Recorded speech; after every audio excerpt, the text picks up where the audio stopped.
man, getting so hot. All right, we are on. This is going to be a recording that goes later to YouTube. Welcome, but we are playing Lancer. That's all you need to know. We don't need to explain anything else to you, viewer.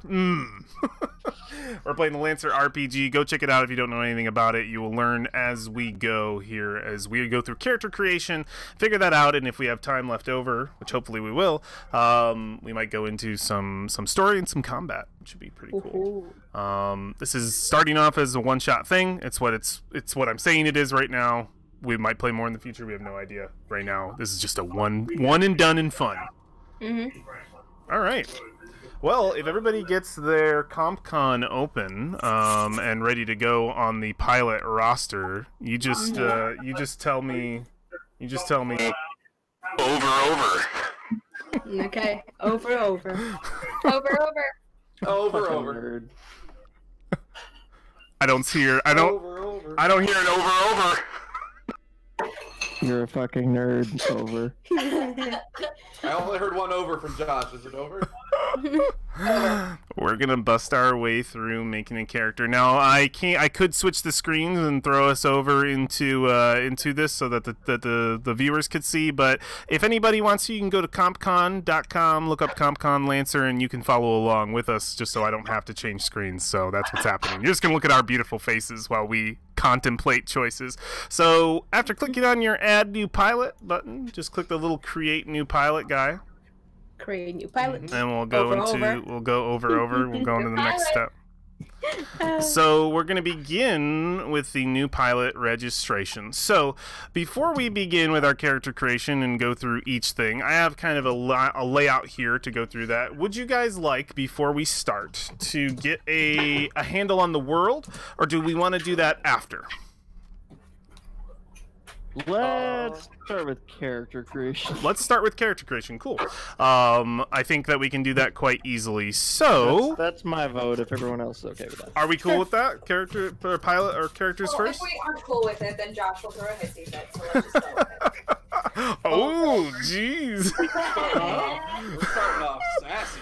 There's a sassy Wait, Kristen. Kristen. Listen, this boy just got out of the Secretary of State. Okay. I'm hurt. I'm hurt by that. I like how Kristen's not even on camera talking shit. I pride myself on being a very chill, flexible individual. Say it to my face, Kristen. Don't hide in the fridge. My shit. With your leaks or whatever the fuck you got. They look like green, like puppet frog legs. Not even gonna lie, I wasn't sure what you were holding. Oh god. So, we're going page by page. We're going to go page by page, but I'm going to start this because I wrote this outline, so I'm just going to read it pretty much word for word just to get things started. So I'm going to, first thing we're going to do is we're going to build our pilot. To do that, we will detail 2 pilot-related steps and 2 mech-related steps, features. These will define your pilot as a character and what they are capable of in and out of their mech chassis. So a big note in this game that I want everybody to know and understand right now when it comes to making things. This is I would say this is more of a golden rule than others. But there's 2 golden rules. One, you always round down in this game. We are always rounding down. Always. Any situation, we round down. The second is there are 2 things you want to know. It's called accuracy and difficulty. +1 accuracy will add a d6 to a d20 roll. +1 difficulty will subtract a d6 from the d20 roll. When applied to a roll, when both are applied to a single roll, they cancel each other out. Gaining +2 of either on a roll doesn't add both. You roll each die and take the higher result. So that is a rule that you want to know. Instead of advantage disadvantage, we have accuracy and difficulty. So that is a rule that you will want in mind. But with that in mind, with those rules solidified, and I will reiterate them in the future if I need to. But we're going to start with choosing your background and filling out your pilot's identification. It's pilot related. Your background is the mechanical importance of this step, while the rest is all cosmetic and can be applied at any time during creation. Your background can be used to gain +1 accuracy or difficulty depending on a role relevant to your background. You only gain a background once, and it is usually not changed during the advancement of your character, and you will not get an opportunity to get a new one unless something happens to your character that's significant. Like a big time skip, maybe. The Right? Like background 5 is... years later. The background to define for you is what you used to do, not what you do now. You are a Lancer now. That's the one thing that this game requires. You have to be a Lancer. You are a specialized mech pilot. So your background will just be what you want to be. So go ahead and pop in. The background's the important thing, and then your name and call sign are optional, and then you can add a biography and description whenever you want. But Okay. I'm going to give everybody the time to decide what they want to be, and then everybody shout out what you are when you pick it as your name, your call sign, background, if you picked it, and if you picked the name and call sign in this phase. My only thing is I have 2 potential call signs I want, and they depend on what kind of mech I want to end up making. Right now, I'm thinking a double dual wielding shotgun, machine gun having motherfucker up there. That's a pretty cool concept. The other is sort of more Codename like sniper Contra. backside, like Contra spread Contra. shot the whole time. That's a cool call sign. I like that. The other one is more like sniper, I guess. Yeah, sniper's another cool one. There's a lot. There's options for everything. Sharpshooter. Okay. Were any of you guys gonna do either of those things? Because if you were, I I'm was so just off. gonna do something else. I could just do the other one. I have something totally different. Because of my hair, I can be known as Rosé or Peach. Ooh, is that your call sign or your name? My call sign, actually. I have my full name is Mia Tara Carter. Middle name is after my mom. That's What's awesome. your background? My background, I think she was an archaeologist or like researcher. Like before her, like something like that. Before her brother went missing, that's when she joined and trained for 5 years to become what he was, a Lancer. Did you choose a background in the app? I think I did. At least it gave me the green mark. Yeah, That's in the why. web app it doesn't list them. Oh, Yeah, it should. that's In what the I web app, there's a little button next to the background that looks like a little blue thing. Clickable. Yep. Ah, Yeah. gotcha. That's clickable. Yeah, and the same thing for the names and Ah! call signs also have a little random roll die. Gotcha. What I see wrote it. there is actual background. Okay. So if you click on the little background button, the little button, you can hit a plus on whatever you want to be. These are the Okay, backgrounds that are available so- to you. Yeah, looking at it, she could have been what am I looking at? Sorry. Not celebrity, definitely not. She was definitely maybe a medic looking at this, or scientist. So I will go with scientist then. That Yeah. works. Yeah, go for I it. think- Pop it in there. Okay. Yeah, Dude, I'm pop it going in. Spaceborne. Hell yeah. Hell yeah. That's awesome. But just let me know when when you are ready, and then just let me know what you chose. So I know everything that Michaela is. Michaela, you should be ready, yes? Yeah. Perfect. I'm So born I have one person who's over. over. And biography and pilot description we don't have to do right now. You don't right? have to do right now. You can do that later. If we continue playing with these characters at any other point, you can add to that, or just leave it blank and just do whatever you want. Okay, so then my character is going to be Spaceborne, and he worked really hard to get off of this like really isolated hub, this small isolated hub that he was stuck on. Mm-hmm. It's kind of like being stuck in like a small town itself. Yeah. There's not much for you to do or go, and he has bigger dreams than that. So his name is James, James.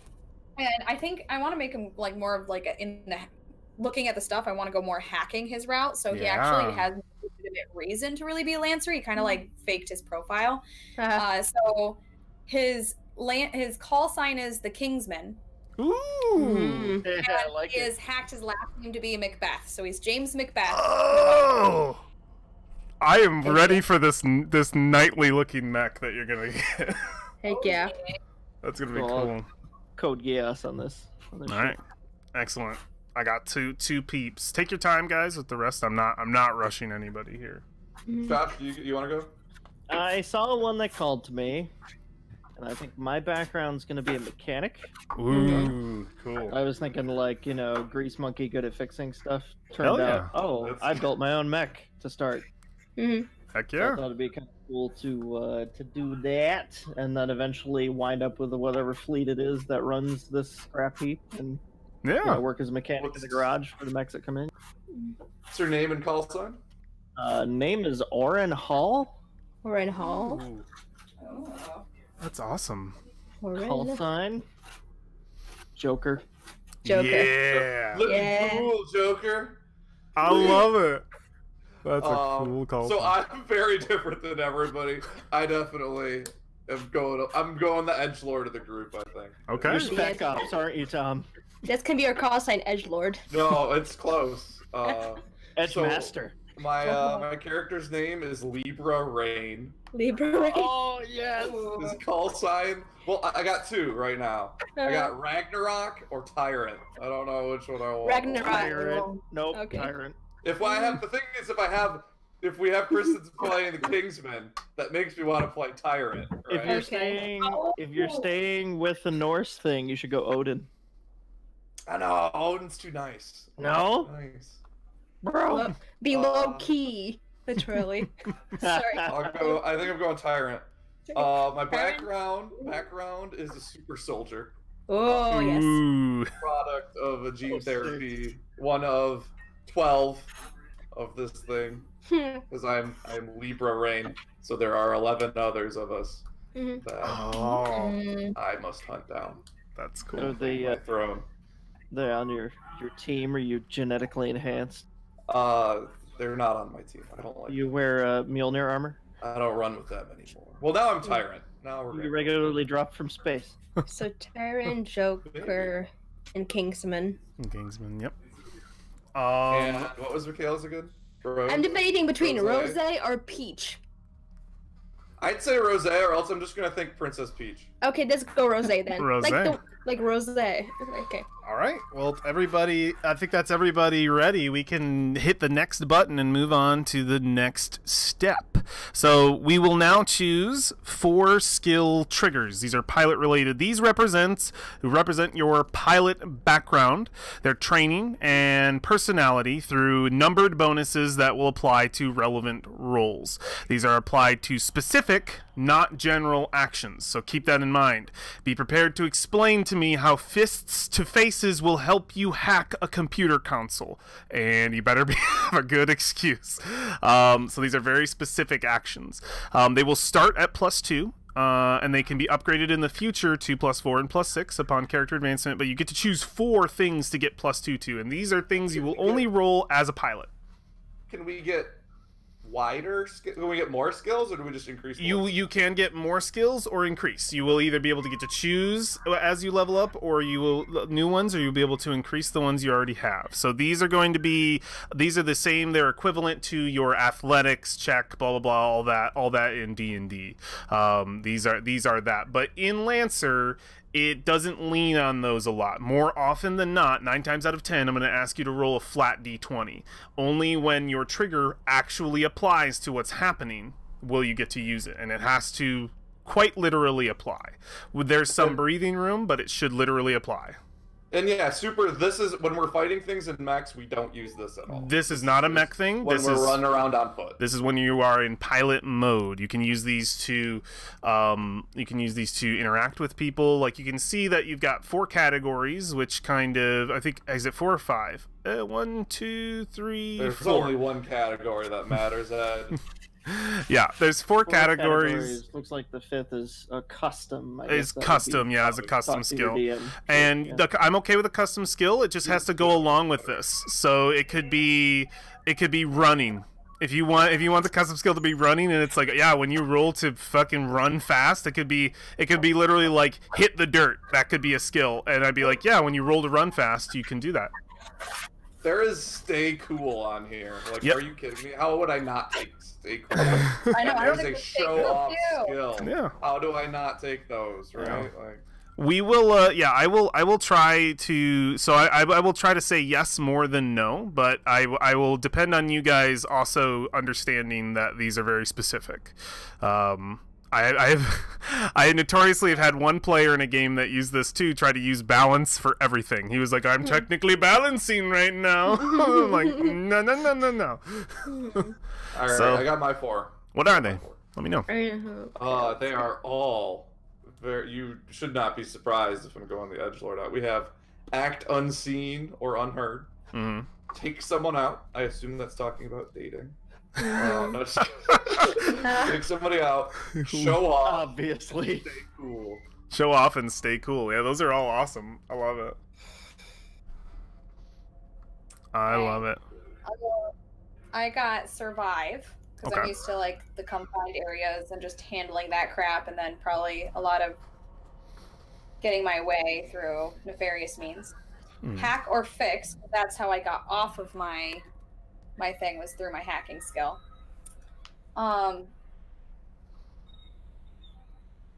Then I have, there you are, read a situation, so kind of that perceptive thing. Yeah. Finally at the bottom, pull rank. So I feel like I can hack my little thing, so I know how to like make it always seem that I deserve to get info, so I can pull rank. I love it. I love it. Okay. I think I'm good here too. What you got? Okay, for her scientific stuff plus her people being from being Lancers back in the day. So okay, so she has blown something up because she worked in a science lab, so she knows how to make some stuff slightly much more explosive than they should be. Invent or create, as I said, scientist. They're every single day learning how to make something new or not. Charm, because she needs to be able to present her creations and like be as charming as she can to be like, yes, this atomic bomb is helpful for humanity. And then patch is she can hopefully fix stuff because sometimes maybe the tools that they use, they get broken and she's like, hey, I need to fix this 3D printer because I need this file for something. I don't know. Hell yeah. I'm gonna jump in real quick. We've already made the first change, changing the call sign. Nice. Not going to be as edgelord. It's going to be a disaster if I do. We're changing it to Ulysses. So instead of Tyrant, Ulysses. I like that. Ulysses. That's awesome. That's awesome. Do you have 4 for me, Sir Josh? I do. Joker.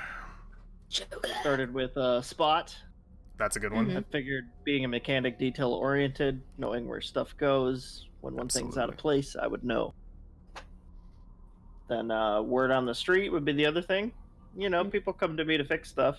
There's a lot of downtime between, or, you know, for the customer, client especially. It's time to chat or, you know, shoot the shit or listen in on something I'm not supposed to hear. Heck yeah. Yeah, I'm into that. And then I took invent or create, so on the spot, improvising some kind of mechanical bottles and bits or a tool or some kind of weapon. Yeah, we create bombs together. That's right. Sorry. And then I picked like take control. Ooh. So I'll let you take control of me anytime you want. If we're infiltrating or we're in some kind of situation, it's like disarming a guard or kicking someone out of a seat of a forklift or some shit. That's awesome. I love it. Those are all good. All right, I think we got everybody, so we can go ahead and click that next button and go to the third step. We are past the halfway point, guys. We've done it. We're moving on to talents. These are mech related. So we've left our we've got our 2 pilots. Our pilot is done. We are moving on to mech related stuff. So we're choosing 3 talents. These are abilities that represent your pilot's ingenuity and experience with mechs specifically, and come in a vast array of different features. And you can ask me if you have any questions, because we're starting to get into like the mechanics. We're going into the mech side. We're going to get into the mechanics of the game, which I'm going to briefly go over how that works after we do this. But they will start at rank. What's up? Would you say we're getting into the mech? We're getting into the mechanics. They will start at rank 1 and can be upgraded to 2 and 3 upon character advancement, and you can see the tiers in each one and what they offer you in the future. So right now you will just pick 3 level 1 talents, or to rank 1 talents. They will kind of define how you do, and to let you know, these are things that will carry with you to different mechs. So if you get new mechs, these are the things that they are technically mech related, but they're attached to the pilot, not to the machine. These are your abilities that anytime you step inside of a mech, you can utilize. Unless the mech is not yours. Aw. So Would we do musical chairs with our mechs? You actually have to like sync with your mech in this thing. So if you try to get in there, you're gonna get a big shock because you're gonna get someone else's memories and shit for a minute, and you have to Jaeger in. Yeah, you have to Jaeger in, and if you Jaeger into someone else's mech, you can't use any of your talents, and you have a bunch of disabilities. So yeah, we can pick any 3. They're going to add basically bonuses, and like I said before, accuracy is going to be extra D6s towards your roll, and any difficulty plus difficulty is going to negate. It's going to take away. So you're going to see plus accuracy pretty often. HP, a lot of it's going to be things that you know. Reaction is what you think it is, kind of thing. Trigger is what you think it is. Effect is what you think it is. They're all pretty self-explanatory. It doesn't get too complicated. And if you guys have any questions about a skill and don't understand how it works, I can tell you. So if something says tag too, like if your mech gains the AI tag, that comes with different things. Basically, if your mech gains the AI tag, it means that you have an AI. Because what's happening, I'm changing from, I think she's not going to be like a close one. I think she's now going to like a bonded drone command or something. Yeah. She's going to be like, go my pretties, explode. Yeah, you can definitely, there will be plenty of options to choose drones and stuff if you want to go with that. They are around. I can't tell you exactly where they are, but there's plenty of options to do drones, and anything with Nexus damage or does anything Nexus related is going to theme well with that. Like Drone Commander is going to be your first.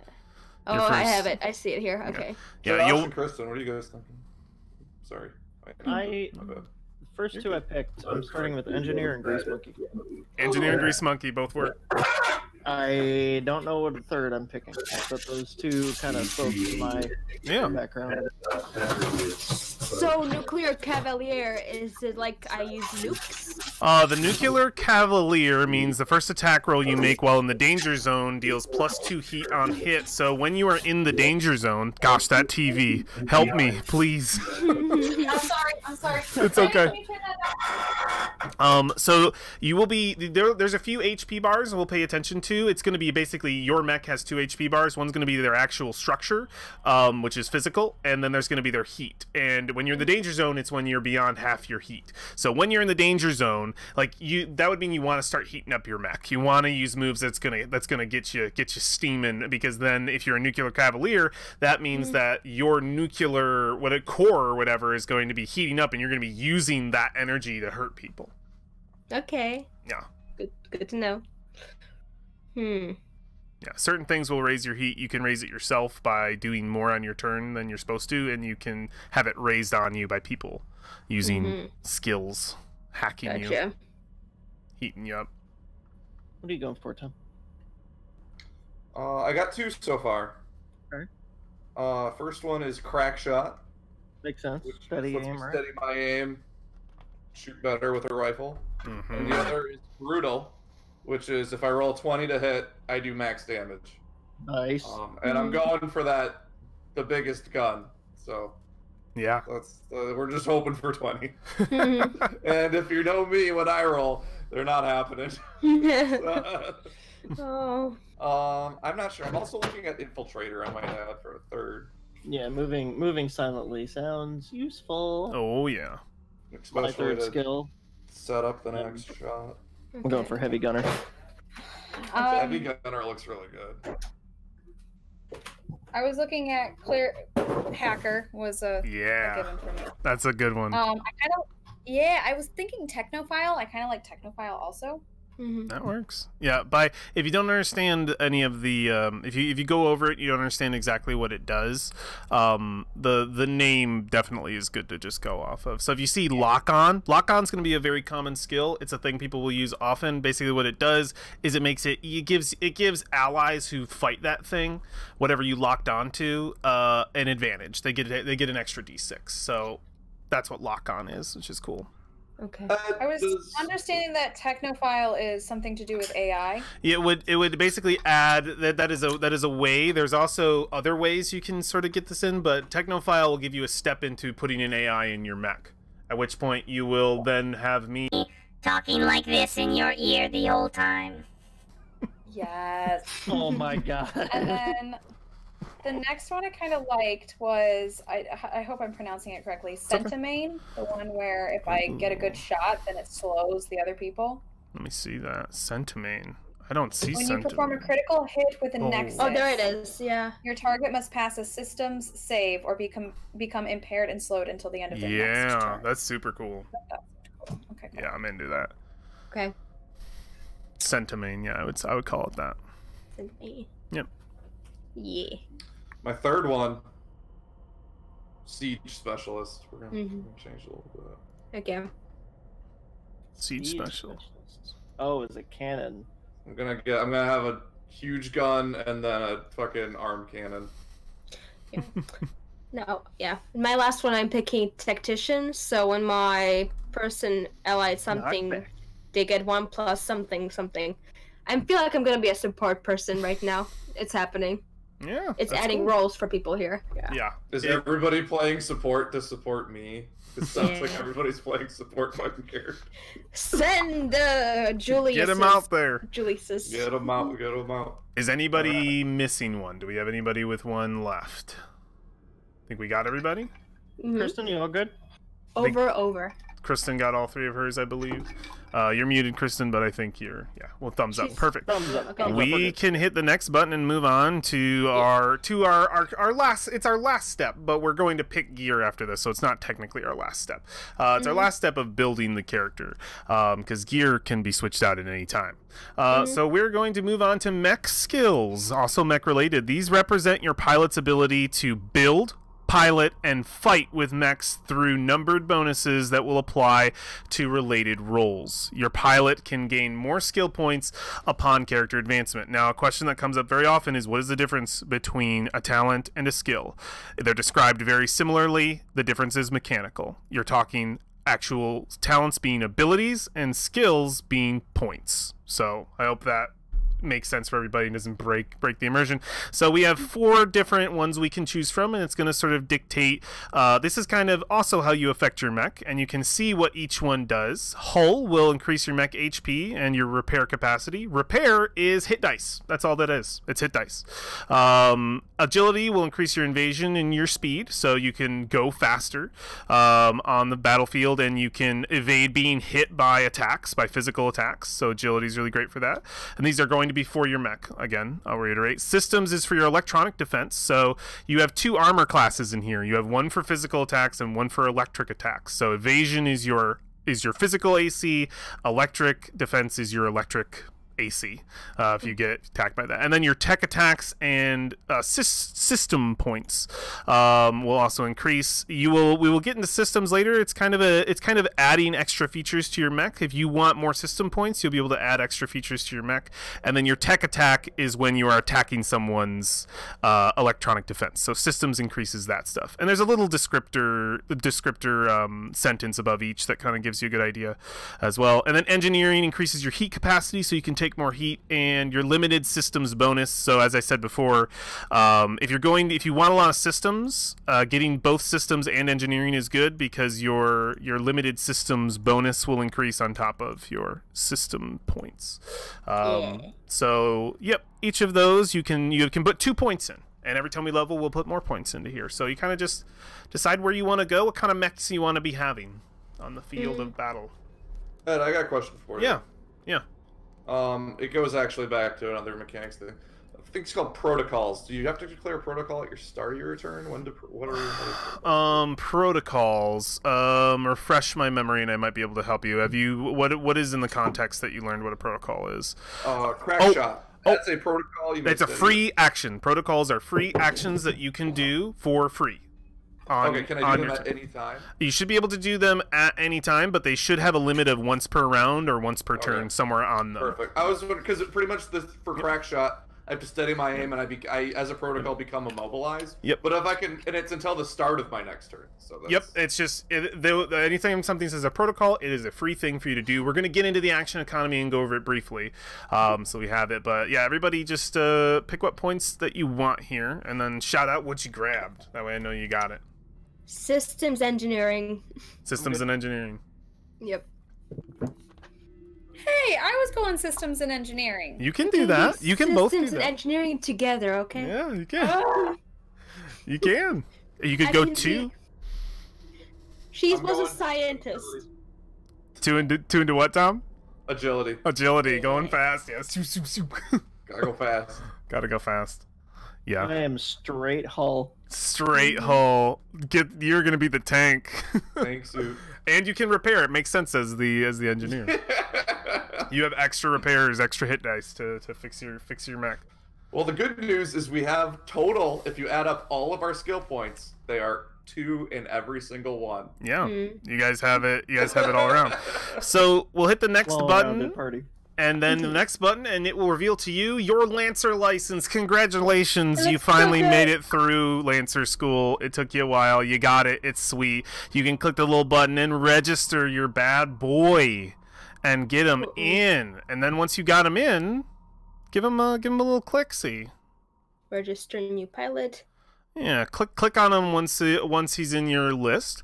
Okay. And you're immediately going to be met with a menu that kind of shows you your pilot, not your mech yet. We're going to get to that, but you're going to see a bunch of empty slots down below. You're going to see 6. You're going to see pilot armor, pilot weapons, and then pilot gear. So the armor and weapons are going to be things that will help you if you ever end up, unfortunately, being on we will use them in a pilot mode in a very RP sense, but they do have mechanics to them if you ever have the unfortunate situation of being a pilot on a field of a mech battle, which I don't recommend, but they do have numbers if you need them. That way we know if you end up being a pilot on a mech field, what happens to you and how and what you can do. So if you click on any of them, it'll open up a nice list of what's available to you from the wonderful GMS Corporation, the Galactic, I believe it's Galactic Material Systems, something like that. I might be completely wrong, but the GMS is your standard. Gotta buy it. They are the basically the line that is quality, effectively. Anything above that is special. GMS is your standard. It is the mech pilot standard. So they're a company that kind of is just everywhere. You would just see them in all things. So you guys have access to, as Lancer level 0s, Lancer license level 0s, you have access to all GMS products, and that's what you're going to be seeing here. GMS, never go lower. Your pilot gear, all 3 of those are going to be very, very RP related. They're going to have probably very little mechanics to them, and they're just kind of things you're going to have. But also, don't worry about picking these, because every time we do a mission, you're going to be able to switch these out. You can go in and say, I didn't want this, I want this. Because in this world, and I'll get into this a little bit later, we have what's called printers to make all this stuff. Your Lancer license dictates what you are allowed to print, what the funds you are given access to. We won't be counting funds. That's kind of all be in our head, or in the background. But your Lancer license gives you access, the funds and access to all GMS gear, so you will be able to reprint out any of it. Even if your mech explodes, you're going to be able to reprint it. As long as you have access to a printer. If you don't, oh boy. So, yep, you just have six little items to pick. If it says a legacy weapon, that just means it's something cool for you. It's specific to you. It can be whatever you want it to look like. If it says archaic, that means it's metal. It's physical. It's going to be very standard. You can theme these however you want, but anything that says it's a signature weapon, that's up to you what you want that to look like or what you want that to be. It's completely cosmetic. Exactly. Okay.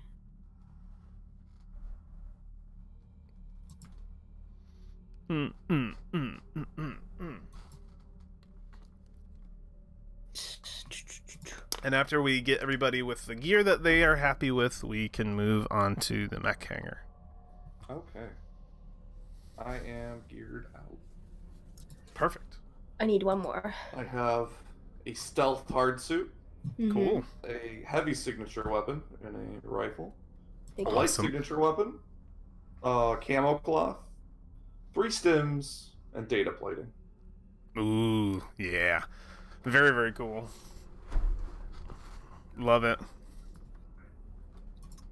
That's Data my plating's awesome. life. It's my life. It's now or never. All right. It's my life.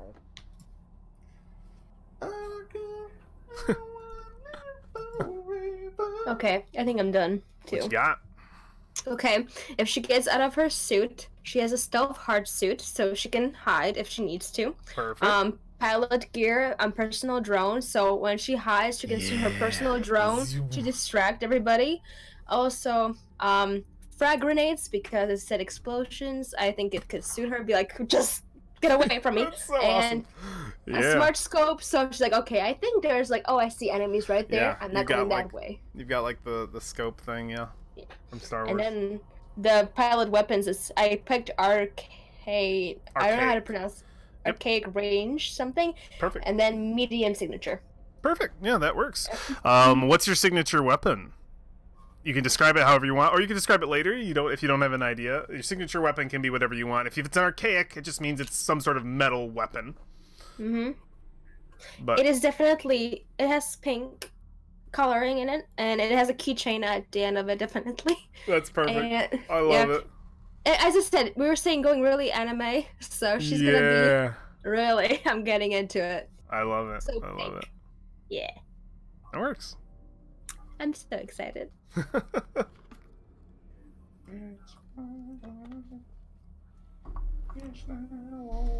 Evil.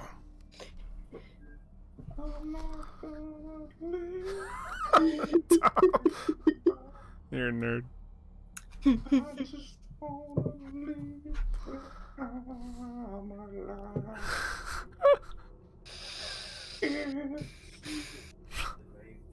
Don't make me put on a voice, Tom. I will destroy you. Yeah. Oh my god. I'm gonna go with when I get out of my thing. I like. Never mind. Hold on. I would just my catchphrase: "Catch me if you can!" Ah! And run away. I think I'm gonna go with the stealth hard suit as well. Okay. Let's get sneaky on it. It's a good one.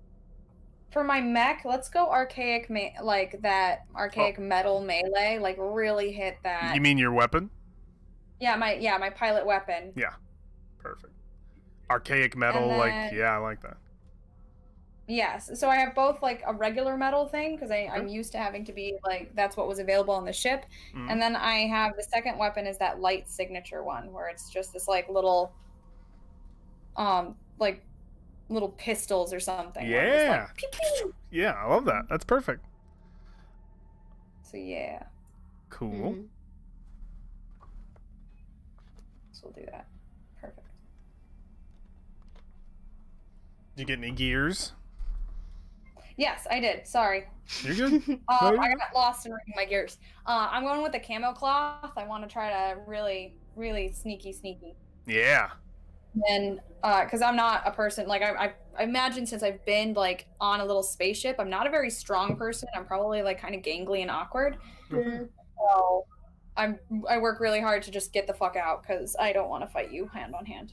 Okay. I have an anti-photon visor because you always need to be able to see, and then a corrector for my wounds. Yes. Perfect. All right. So. Perfection. Yeah. Only Sir Joshua remains. No pressure. Promise. You're muted.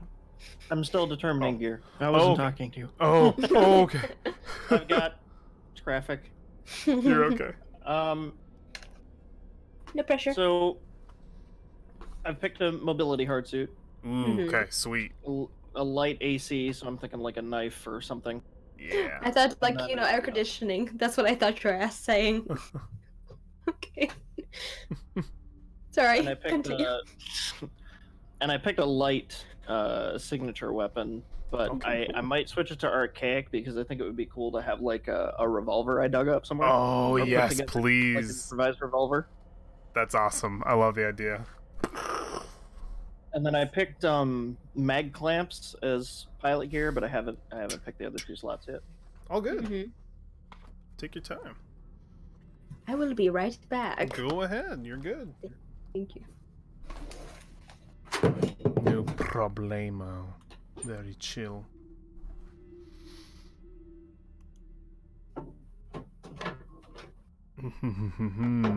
Yeah, we're gonna click on that. Oh, grabbing I'm back. data plating. That's gonna be cool. Oh, cool. We can talk to each other. Oh, data plating, yeah. Some kind of discrete communication device. All right. I'm essentially just playing a ghost from StarCraft. Hey, man, that works. Beautiful. Do you have a Proso collar? Ghost report. No, I You should. You got to project the eyes and the Yeah. stuff. I only get 3 options, so I went camo cloth, data plating, and no, it's dims, just to mix it up a little bit. Yeah. But we'll see. Was that all 3 of yours, Josh? No, I'm. Oh, okay. Sigma. Cool. Just want to make sure I wasn't going crazy. No, I found my 3rd one. What is it? Oh, Sound system. Oh, yeah. Oh, I love it. Fucking so you're sound saying we can system. listen to Bon Jovi all session? I'm Is that- thinking like punch put- shit heavy metal. Okay. Does that put Josh in charge of the music for the session? Is that I should Josh is leave him in charge of music, 100%. It's Josh's life. It's just like, we are waiting on Michaela, but I think we can easily enough step over into the mech hangar if we are all ready. So if you click on the mech hangar, what's up? Once we're done equipping, does this automatically update? We don't need to hit save or anything? Yes, you don't have to hit save. This should all be good to go. So the next button that you guys want to click is in that little bottom left bar where it says dossier, narrative profile, tactical profile, and mech hangar. You want to click on the mech hangar, and then it's going to give you a menu that says add new mech, and you want to click that, and you have access to the Everest.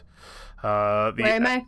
We are so in the bottom bottom left hand corner you'll see you have a little menu that says dossier, narrative profile, tactical profile, and mech hangar. Click on mech hangar and then you'll come to a little menu that says add new mech, very similar to your pilot.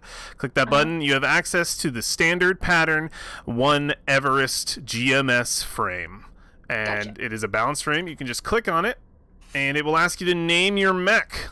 Oh, she'll be probably then Peach. And then she's so peachy. you'll hit register, and after you name it, it'll show your mech in your list, and you'll click on it. And let me know your mech names when you guys get them. Peach registering mech. If you don't want to come up with a name manually, there is a random dice button. There is a random dice button right to the left that's blue. Yeah, you will see those. But I know you're all cool. Pick this to me. My first one was the diplomat, and that's perfect if I'm like an assassin.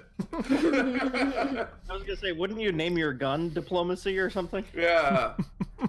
Extreme prejudice. These are actually really good. These are really good. Yeah, there's It's some good what names. you do after new best friend. Out of nowhere. A random one that says Rise of the Self-Actualized. What? That seems a little Oh my god. flamboyant. My random just says real life. do you want to be named real life? No. A mech named real life. Oh my god, this is hilarious. Okay. I clicked on it, now I see Yeah, it's... let's go with this king thing. I'm gonna go. My mech's name is the Witchmonger. Ooh, Witchmonger. Yeah. I really want to name my mech GU. You can name it G Well, Unit. like, Yeah, once you finish your name, it'll ask you to register the mech. You register it, and it'll show a list similar to how it showed your pilot, and then you just click on the mech, and it's gonna open up your mech sheet, and then we're gonna scroll all the way to the bottom once we do that. Okay. And let me know when you are there. Because it says only at the top, warning, system capacity remaining. We're going to be filling that out, yes? Yep, don't worry about that. Those are telling you it needs your system capacity and it needs your empty mounts. That's just warning you that you haven't selected anything for this mech. Gotcha. Okay. Then I'm good. I'm going with diplomacy. We're taking it. Okay, We diplomacy. scroll all the way to the bottom and don't click anything yet. Don't click anything yet, not until I know everybody's at this point, so we can basically choose and build out our mechs. I'm deciding a name. Hang on. You're good. Take your time, brother. This is very laid back. Until it isn't. Yeah. I mean, we'll blow our mechs up and get new ones. It's okay. Yep. You know, And it happens real fast. And so this process of picking, you guys can stick with the same gear every mission if you want, but it'll be a thing that switches around because you're going to get access to new gear as you level up in the future. We probably won't for this session, but if in an expanded game, know that these are things that would change. Some DMs don't even want you to choose until later, but I know that we'll probably be dipping into combat, so I want you guys to have this picked out.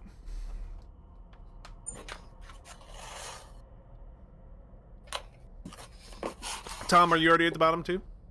Oh yeah. Cool. I'm ready. What is also pink that I can call something pink? Yeah. I don't have know, a I pink cannot- mech? Tickle me pink. Her name should be Tickle Me Pink. That could be the mech. That could be I will you. call the yeah. Mac Tickle Me Pink. Yeah, I think you can go back and rename it. Okay, Tickle Me Pink. Thank you. Tickle Me Pink, it's a great mech name. Yeah. She'll tickle you until you die. Don't mind me. I'm going full kawaii. It's gonna be There you go. great.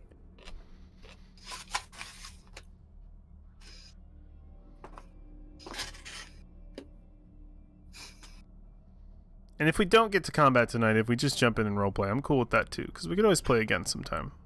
Okay. I named my mech What'd you name it? Einherjar. Einherjar. Mhm. Those are the heroes that the Valkyries from Valhalla came down to retrieve for Ragnarok. Mhm. Ooh, that's awesome. Perfect. So if you click on your mech, you get the name registered. Scroll to the bottom, you should see your equipment loadout is at the very bottom of your mech sheet. So you have a couple of choices, and your choices can be different depending on talents you've taken. But the base should be everybody should have a main weapon, a flex weapon, a heavy mount, and systems. So let's pick the weapons first, and then we'll do systems because they're kind of their own little beast. So let's do the weapons first. You will have access again to all GMS weapons. A main weapon mount can be pretty much anything that isn't heavy, I believe, because heavy and beyond, I don't think a main can hold heavy. Well, it might be able to. I might be wrong. What's that? What were you saying?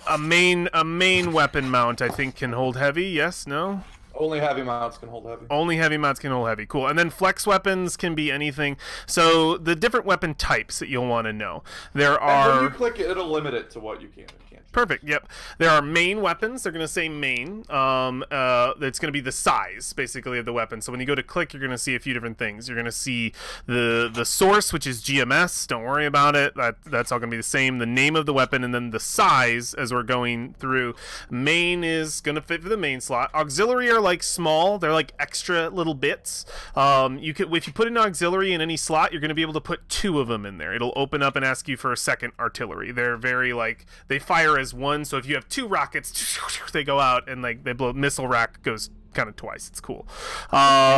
So going down, then we'll have heavy weapons when we get into slots that can take a heavy weapon, and yeah, so on. So and then they'll have the type, which is like launcher, cannon, rifle, melee, nexus, QCB. They're gonna have symbols next to them that you can hover over, and it'll tell you what it means. Blast, and then there's another one, I forget what it's called, that's very similar. Don't worry about those too much, but most of them are self-explanatory. You've got range, threat, line, attack kind of thing, and then it has your damage next to it, and you can hover over any of those symbols next to the damage to see what type it is. There's energy, explosive, and kinetic damage. Those are the 3 damage types. And then the next row is SP, but these aren't systems, so you won't be spending system points on them. So go ahead and just sort of get your loadout what you want, and note that your heavy weapon mount can hold anything below heavy, but it's a good idea to put a heavy weapon in there if you can. Also, if you click the little question mark on the side, it'll give you more info about it. Yep. Exactly. Anywhere you see a question mark, it's a very helpful app to sort of give you information. A lot of confusing symbols and different things that are unknown. Hovering will almost always tell you what a thing does and what it is. Which is nice. It's super nice. Okay. After you get your weapons, just tell me what they are, and then we'll move on to systems. Yeah. And that'll be our last choice thing. You got them? Got 2 weapons. Yeah, what'd you my get? weapons. I got a mortar. Yep. Nice little explosive thing on my shoulder. I know why you have 2. And then I am taking the one super heavy option that takes up 2 slots and a heavy slot. Yep, you took the super heavy. Cyclone pulse rifle. The biggest gun in the game. The biggest gun that does the most damage. And it's also, you just get 1 free accuracy for shooting it. Yep. As reliable, which means even if I miss, I do 5 damage. You do 5 damage no matter what. Yep. So that's the coolest thing. When you have a weapon, you'll be able to hover over the tags and see what the fuck they mean. If it says overcharge, if it says a bunch of other different things, you can hover and it'll be like, oh cool, it does that. It's very nice. Okay, and I just need a system.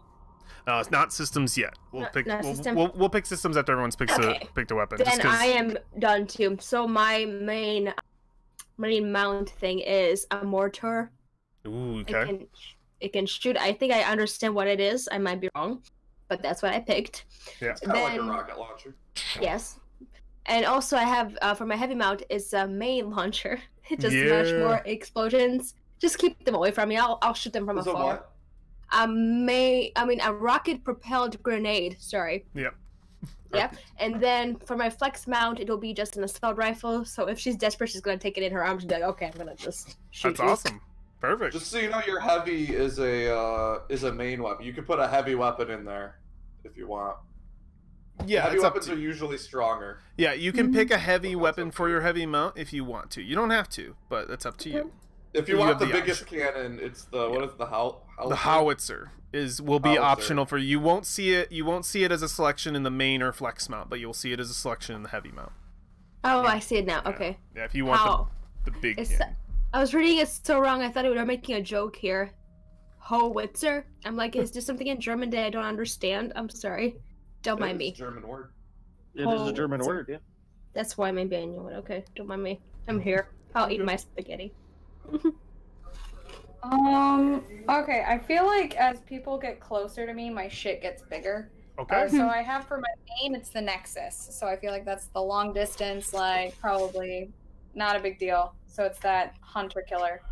Yeah. My flex mount is a thermal rifle, so it just gets a little bigger and ammo piercing. Nice. And then my heavy mount is a charged heavy blade, and I'm like, come at me, bro. It's going on one-on-one. So. I love it. I love it. Perfect. Just a giant buster sword. Just a super buster. So I picked. Yes. My main mount is a missile rack. Mm-hmm. And I am also going for the Cyclone Pulse Rifle. Yeah, missile rack and the Cyclone Pulse Rifle. That you guys are gonna be beasts. If you did missile rack, you could put 2 missile racks on. It's in the main mount. I mean, I can't flex mount. He had to. Yeah, he had to spend one for the missile rack's auxiliary. Missile rack. It would say there was an option for him. What did you go again? I went missile rack as main, and then heavy Cyclone Pulse Rifle. Okay, my integrated mount, it has to do with my background. Yep. So, yeah, it's completely up to you. That actually that will work just fine. It's just the missile rack is an auxiliary weapon if you wanted to make a different main weapon. But what you did works. What you did absolutely works. I'm gonna be area of denial, like. Flex mount. Yep, that works. Yeah, absolutely. Okay, cool. Now that we've chosen that, we can do systems. So you'll see that you have 6 out of 6 system points. You'll say you have more if you chose systems originally, and when you chose your initial talents. So you can click the little plus button there, and you've got a bunch of different abilities. Just go ahead and click on the little question. I believe. Yep, you got to click on the little eye, the little extra eye to see what it does exactly. But they all add something. So they work very much like big talent tree, like big abilities. They're like getting a featured skill in D&D. And they'll be for you. So like one like custom paint job is really cool. So if I hit the little eye next to it, says when you take structure damage, roll 1d6. On a 6, you return to 1 HP and ignore the damage. So if you hit 0 HP and you're going to take a structure damage, you can have your paint job just sort of brush it off, which is cool. So some of these are going to be kind of heavier text, heavier mechanical stuff. If anything seems weird, just let me know and I'll look at it and explain it better. I've got mine already. Okay. What'd you pick? Yeah, you'll see your SP cost too. So you should be someone will be 2 and you can go up to 6.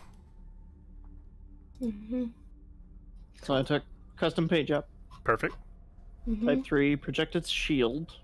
Okay, that one's good. Stable structure. All right. And personalizations. Sounds good. I took good choices. Type 1 flight system, pattern A smoke charges, and expanded compartment. Okay. With a friend. Okay.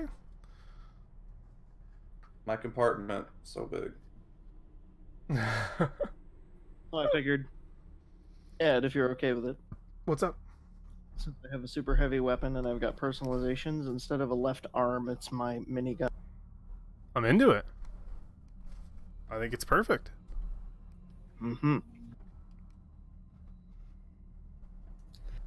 Sorry, I'm not reading every single one of them here. No, you're okay. You're perfectly fine. We're going to break after we have all this decided, because that'll be the end. There'll be one more thing we'll do, and it's really cool. I'm excited for it. And it'll only take 1 click. I skipped ahead a little, so you're fine. I'm gonna do personalizations. It feels good. It feels right. Oh, personalizations, perfect. Yep. Yeah, make sure that you fill out all your SP.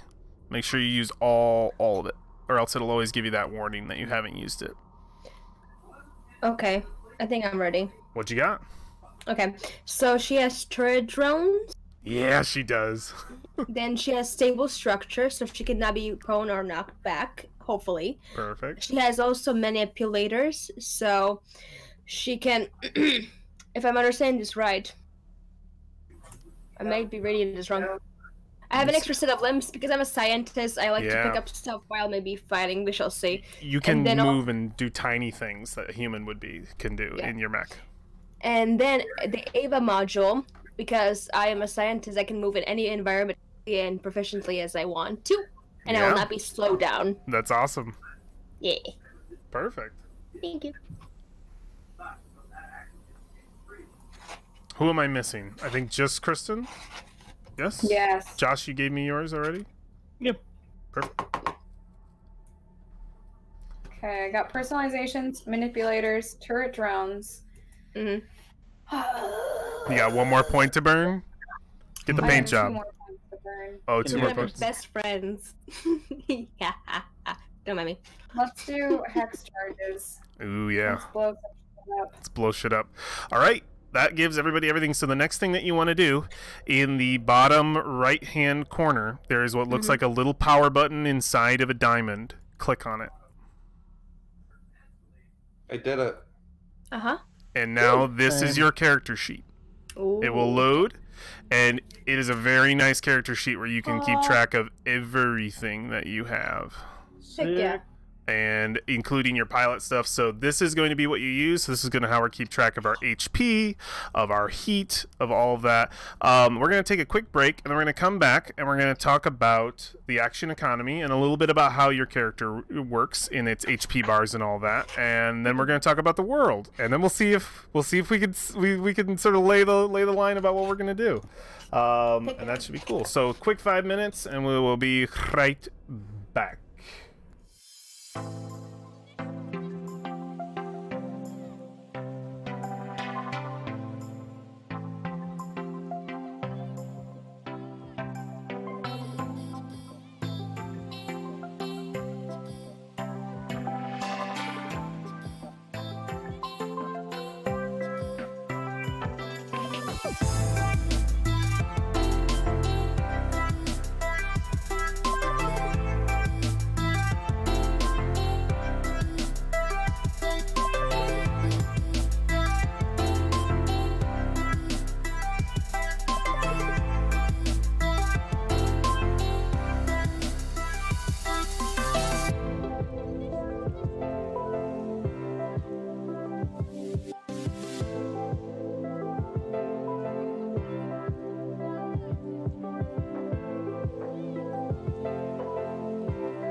let's jump back into it. We're going to do a overview of the sheet, a quick overview. So let's start with, we're going to skip past the, well, we'll start at the very top, but you can easily see, here's your pilot stuff. There's your gear. The next thing down is your skill triggers, so you know what your bonuses are, and then there's your talents, so that you know what your talents are and how they can apply to your mech. Moving down to your actual mech, this is where we get into the sheet stuff. So you'll have an HP bar, bar and a structure bar. When your HP hits 0, you lose a structure. If you lose a structure, we will be rolling on a die to see if you lose something like a weapon mount or a foot or some shit. So you have quite a bit of HP. So you have 4 bars basically. You are a Final Fantasy boss. But each time this HP bar goes down and damage does carry over, you will lose a structure. It is possible to lose more than one structure in a thing. How are we all looking on HP? You should be full HP. Got 10? Oh, you're asking for HP. Maximum HP. Maximum, yep. What you at, Michaela? 10. Yep. Kristen? Should be 10. I think, unless they took hull. 6. So fuck you, it should be 10. No, you're looking at your pilot, not your mech. Yeah. Oh. Yeah, scroll down to your mech, yep. Okay, I take back my fuck you. It should be 10. I was gonna say 6 sounds a little... That sounds very low. Yeah. I'm fine with Kristen having 6. What you got, Josh? What you got, Josh? 16. Oh, he went beefy. Okay. It's worth noting that 16 is every time you go down you lose a structure, you go back up. You go back up to 16. 16 times 4. Yeah. So you have you take a lot of hits. So we'll move down well, before we move down, right above those, you're going to see really cool things for your statuses, your conditions, and your resistances. So this is all very similar to D&D. When it's applied to you, you can apply it here so you know you have it.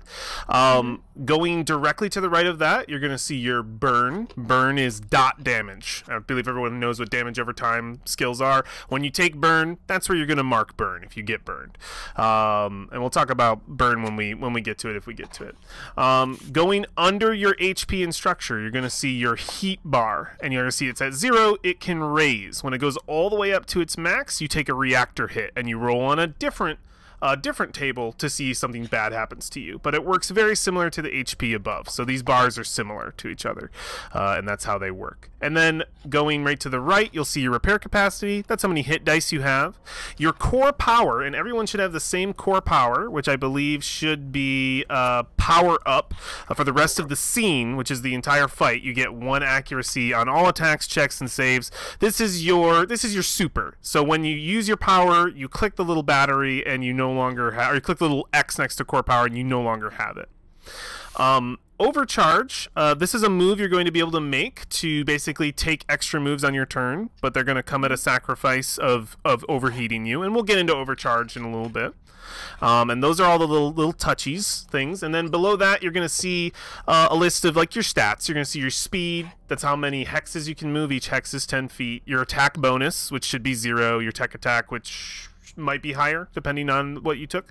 Your evasion, which is your armor class. Your E defense, which is your electric armor class against electronic attacks. Your save target, so if anything needs to make a save, that's the save they have to make. That's your spell DC. Your sensor range is how far away you can see something and target it.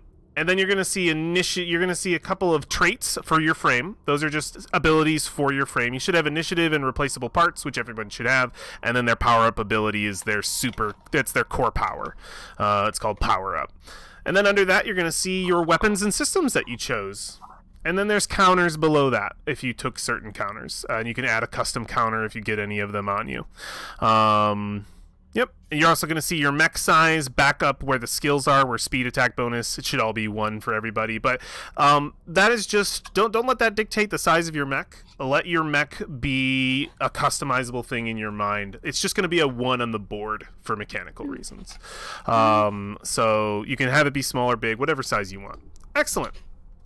And I did skip over it. Very, very top of the page, all the way to the right, is your pilot stuff. This will only come into place when your pilot is getting fucked up on the mech field. You don't want that, so that's why I kind of skipped over it. But you have HP, you have armor, E defense, evasion, grit. The HP is just there for fun. Basically, if you get hit once by a mech, you're down and out. If you get hit again, you're dead. Oh no. So, I have no armor.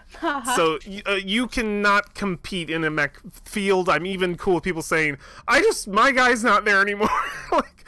You technically can. There are moves for you to be able to jump on someone else's mech and try to steal it. That's possible. It's so dangerous. Now that's real Titanfall. It's possible to get in there and rip through someone else's mech. Reach in and find the power core.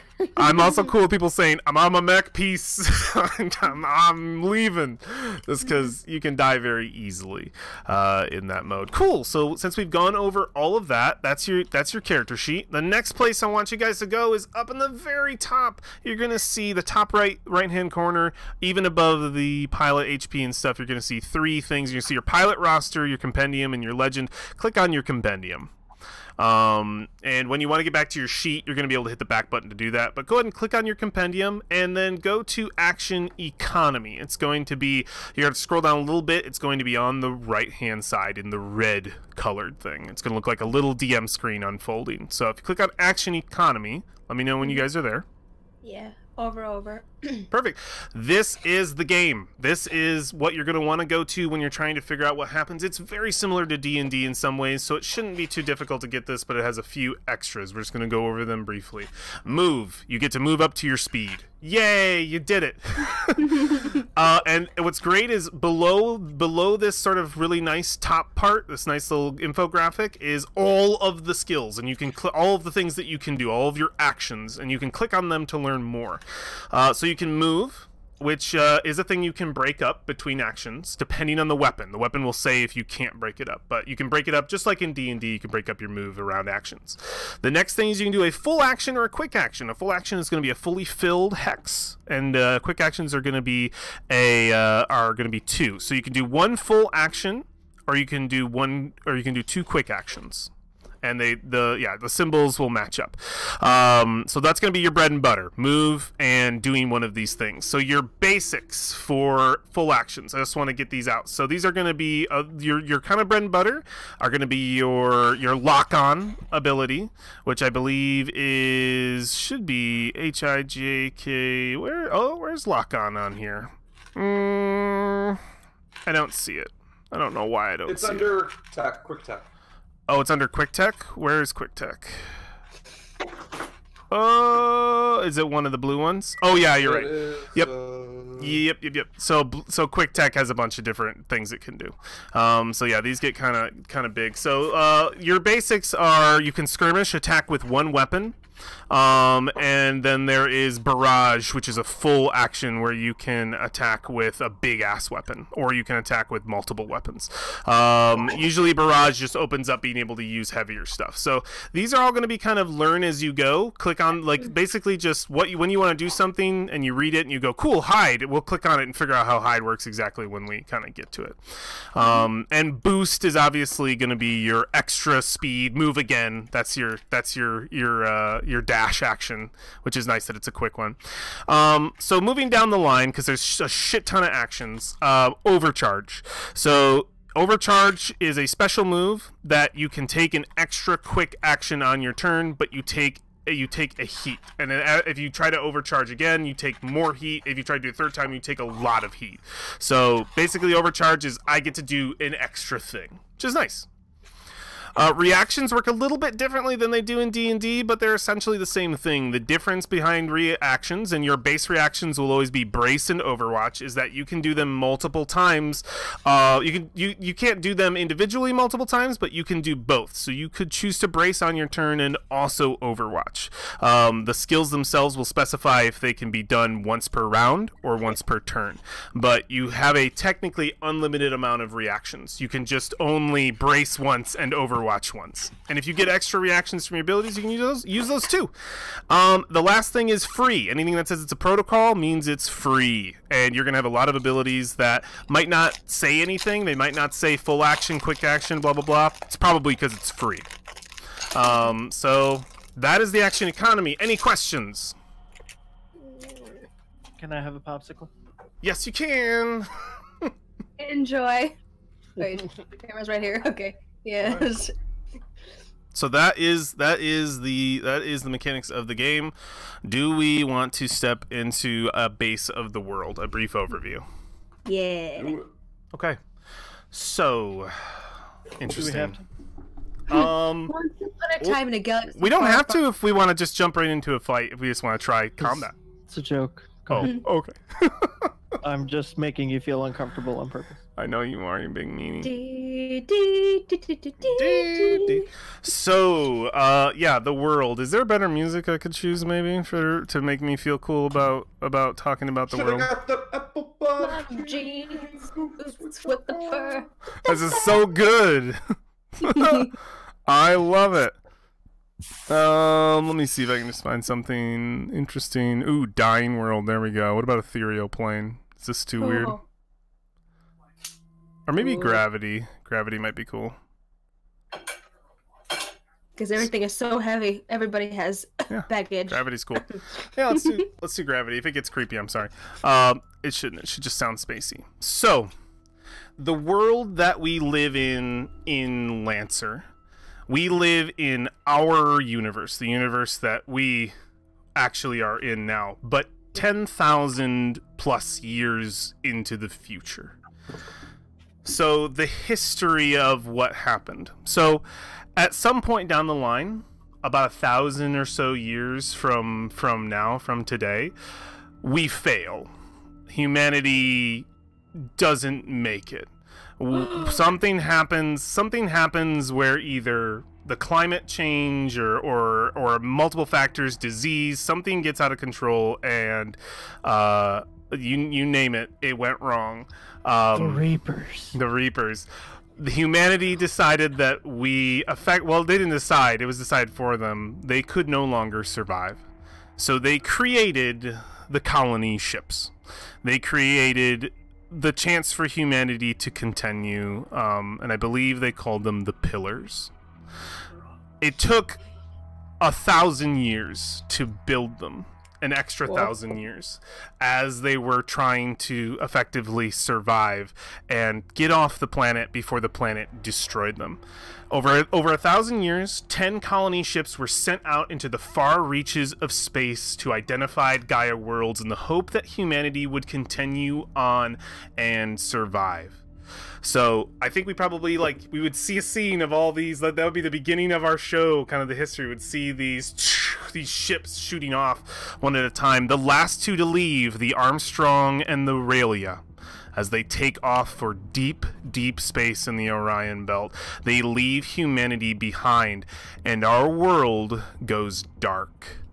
We lose all the communication is lost. We would probably see scenes of our holdings on Mars and on satellites around the moons of Saturn, on Venus as well, in the archive world. As they would be calling, there would be moments where we would see scenes of them kind of like, is anybody there? Like home base kind of thing. Oh wait, where's my voice? Let's get that out. I'm gonna cry, actually. Home base, anybody, please! Earth! And they're lost. Our world goes dark.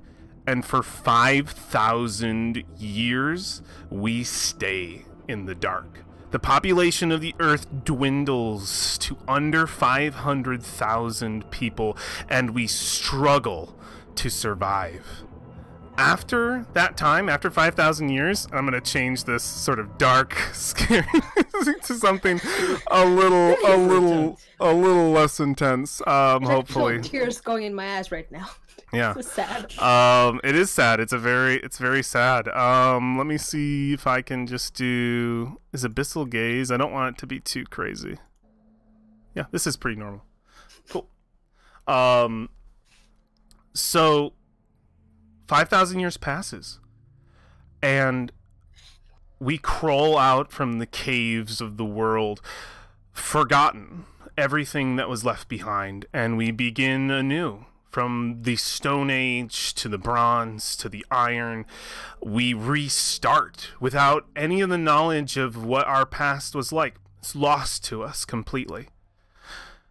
As we start to grow out, as we start to retake the world, as it rebirths itself, we form our old lines in the sand. We create our countries once again. We were rebirthed.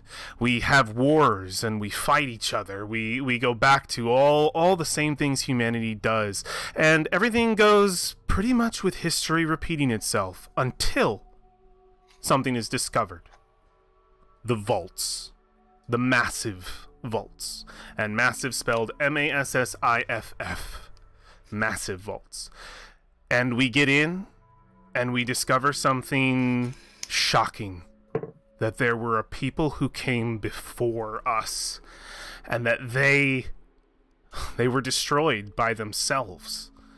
We built great machines, towers that rised above the clouds. We encapsulated other planets and took them. We reached for the stars and we almost made it. But we destroyed ourselves. As each of these was discovered, at first we fought each other over them. But as more information became relevant of our dark past, people decided... God, I'm getting emotional. I don't know why. People decided... I love this fucking setting. Yeah. People decided, as they discovered what we were before, that it wasn't worth it. We wouldn't have it happen again. And so, the fighting... Something miraculous happened. The fighting started to stop.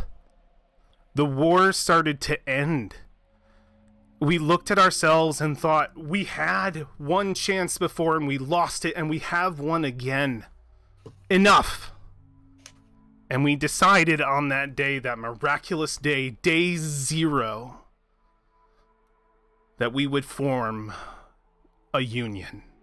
Mm-hmm. And so we decided no more. We would use the power of the massive vaults, the information that we got, all of the wonderful things we were never able to create, faster than light travel, an internet that could span an entire galaxy, a connection, a way to be together, a way to throw all currency away and make it so that anybody will have what they need when they want it. Plans that we had for the future but could never grasp. We could do it now. And so we took it. And we grew. From the first year we started. And for many thousands of years after, we grew, we retook, we discovered what we left behind, the old ancient yards and colonies left behind, things that we had before, and the fate that individuals had to suffer in our absence. Because guess what happened to Mars? Guess what happened to Venus? Guess what happened to all of our satellites? They did not survive without us. We found we had to literally face our demons as we traveled to these other places and rediscovered what we had left behind. The great ship docks of Mercury, the great archive world of Venus, and the colonies of Mars. We literally had to go back and rediscover these things, bury the dead, and put the past away. And so we did. And when the lights started to turn on, another great revelation happened that shook humanity. We turned on the literal messaging machine of our systems and we found it full. We heard the voices of the dead call out to us. And they cried for help, and we knew we weren't there to help them. But we heard promise as well. And a little bit of a few things that are scary. We heard the calls from the colony ships, some of them trying to get in contact with us, some of them becoming destroyed, and some of them putting us to bed, putting us in our grave, saying a message, in fact, from the Raylia would probably go along something like this. This is the last message we will send back to Mother Earth. We weep for you, our fathers and grandfathers. We will come back someday. But for now, sleep. So we would hear those messages of them saying their goodbyes, and we would discover that they survived. They kept going without us. That humanity might have made it past our Earth into the distance. And so we decided we would reach again. We would go beyond, not just our solar system, but we would create everything that we wanted to before, and we would reach out and we would find humanity again, wherever they were.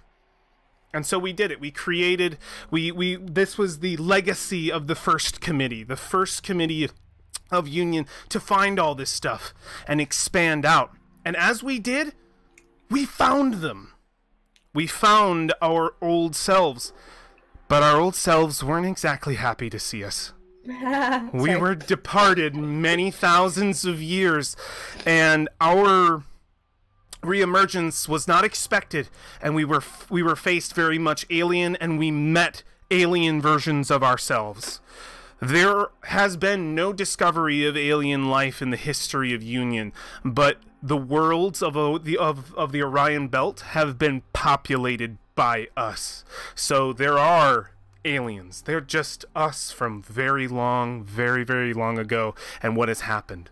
So we reached out and we got a lot of some positive feedback, and we got a lot of negative feedback. There have been wars that have been waged. There have been great travesties that have had to happen to re-emerge ourselves with these other humans, and some were in defense and some were in offense. The committees of Old Union are not perfect. Second committee came into play after we started to rediscover these individuals, these new planets, these new systems that have been made by our predecessors that we sent out into space. And a second committee was established, and it was established the day we fired the first TBKs, total biome kill weapons. We obliterated planets to put them under our swing. The first committee was expansionist, the second committee was totalitarian. They took control. They said, we must band together to survive, and if we do not, then you are against humanity and you will die. So an empire began to grow, and they took everything they could get their grasp on. And the second committee kept going and kept going and kept going until they went too far. So at some point, laws were put into place, accords with things as we began getting more and more violent. Other members of Union tried to push back and set laws in place, and a universal law was placed which was called the First Contact Accords, that if we were to ever meet alien life, or if we were ever to meet any kind of thing that we didn't know yet, that we wouldn't just jump to destroying them. We would try first for diplomacy. Well, we had that for a while, and second committee broke that act. This is classified information that I'm going to give you guys as players, but you don't know this. We discovered the first alien life forms, Yes. and we destroyed them. Oh my god. Asshole! We destroyed them, and it was that action of us launching total biome kill weapons and completely destroying, genocide, annihilating an alien race, that our people, our government, decided again, no more. And they took control. Third committee rose up and is the current government. The third committee is a progressive government that has decided no more expansion, no more trying to grip and control the lives of the people in the Orion Belt. They decided that their mantra would instead be to maintain. They created new pillars. Laws, 5, I can't name them all, but I can give you the brief of what they all are. Pillars that would define what Union meant, and what it would do for the galaxy. That if we were going to join together, we were going to join together, but in a more positive way than the crimes, the old sins of the second committee. The laws being first, that no intelligent individual would be a slave. No more slaves. Second, I believe, so I know that is definitely one. Second would be no more flash cloning, no more creating people, effectively making them slaves. This was something that was done to create vast armies. Yeah. The third would be that there would be, I think, I'm kind of making these up as I go a little bit, but I do know that these are loosely the pillars. No more military campaigns. No more. We would act in defense, not offense. Union would not rule directly over everyone like a tyrant anymore. They would act as stewards, administrators to the universe. And I believe a fifth pillar was that effectively an end to discrimination across the board, that people would not be judged from where they came from or choices that they weren't unable to make themselves. And I think there's probably a couple more pillars, but basically we changed from a very controlling, very dictatorship style government to a very hands-off, very progressive government, and that is the world of Lancer today. And today we maintain Union with three powerful levers, that keep everything in balance, and peace is kept. But it is on a on an edge. We hold it on the flip of a coin. Three powerful things: blink gates and near light travel. We discovered and we found the ability to travel through space at hyper speeds, at the sacrifice of losing time. But we have recently, that is near light travel, but we've recently discovered and built blink gates. Actually, within the last 1,000 years, we built blink gates and put them in places where we can use faster than speed, faster than light travel, but at less of a cost of time. The next is the OmniNet. We actually did it. We got the internet for the whole fucking galaxy, and we can all be connected. Is it gigabit? It's super powerful and uses cool sci-fi shit I can't even describe. Cool sci-fi, enter here. The third is mana. Gigabit. Yeah. Yep, the third is mana, and the third is mana. We were able to secure a galactic currency, effectively, that everyone could agree upon using. Not everyone uses it, but it works in most cases. Those three pillars effectively are our ability to those are what Union use to administrate and maintain and manage what Second Com and First Com built. So yeah, there's that. The edge that I'm talking about, those people we sent out into the galaxy, those last two ships, well, those last two ships made it the furthest, and they became what's known as the Onic Ascendancy, and Union has been at war with them since Second Committee. When we discovered them, it was bad. Things with Second Com did not go well. So Second Com, things with the Onic did not go well. It took them 5,000 years to get where they were going. They completely forgot about us. They developed a whole new religion based on their Gaia, on their colony ship, about basically getting to the planet. They developed a religion of, that's our holy land, we're gonna get there someday. Well, it took them 5,000 years, and in 5,000 years, we also discovered near light travel. So as they left, we jumped over them and took the planet. That sucks. And then, I'm so sorry. And then they took it back, and they have hated us ever since, because we have fought to Second Com fought like hand and fist, like whatever they can do. We literally launched what's called Piston 1 at them, which was 12 total biome kill weapons to wipe out their entire solar system. And turns out they have they got a god that told them that was going to happen, and they stopped it. So the Onic Ascendancy and us don't like each other, and recently the Onic Ascendancy is pushed back. They have started a crusade, and they exist at the edge of our known universe. They are beyond, so they've started a crusade, and we're defending ourselves from them currently. That's kind of the state. But we are, so that's the world as it stands. You guys are members of Union, but I will say this, not everybody there are planets that don't even know Union exists. They're literally, an administrator drops down and says, you are part of Union, and they're just like, who the fuck are you? Like, there are plenty of people who don't even know Union exists. It is so vast, it is so wide, and Second Committee has taken so many planets and marked them as theirs. Some of them they're not even landing on. They just mark it as theirs, blockade it, and it just sits there. So, yeah, the universe is quite vast. But that is essentially the world. But I want you guys to be members of Union, and then Lancers. You guys are Lancers. Lancers are the Knights of the Universe. There are Lancers on both sides. You are specialized mech pilots. There are regular mech pilots, people who can pilot mechs. You guys can literally link into your mech and use it like it's an extension of your body. You are specialized warriors. It takes a very long time, 5 years, to become a Lancer. And you have to have already had some sort of credential or something to be able to get to that point.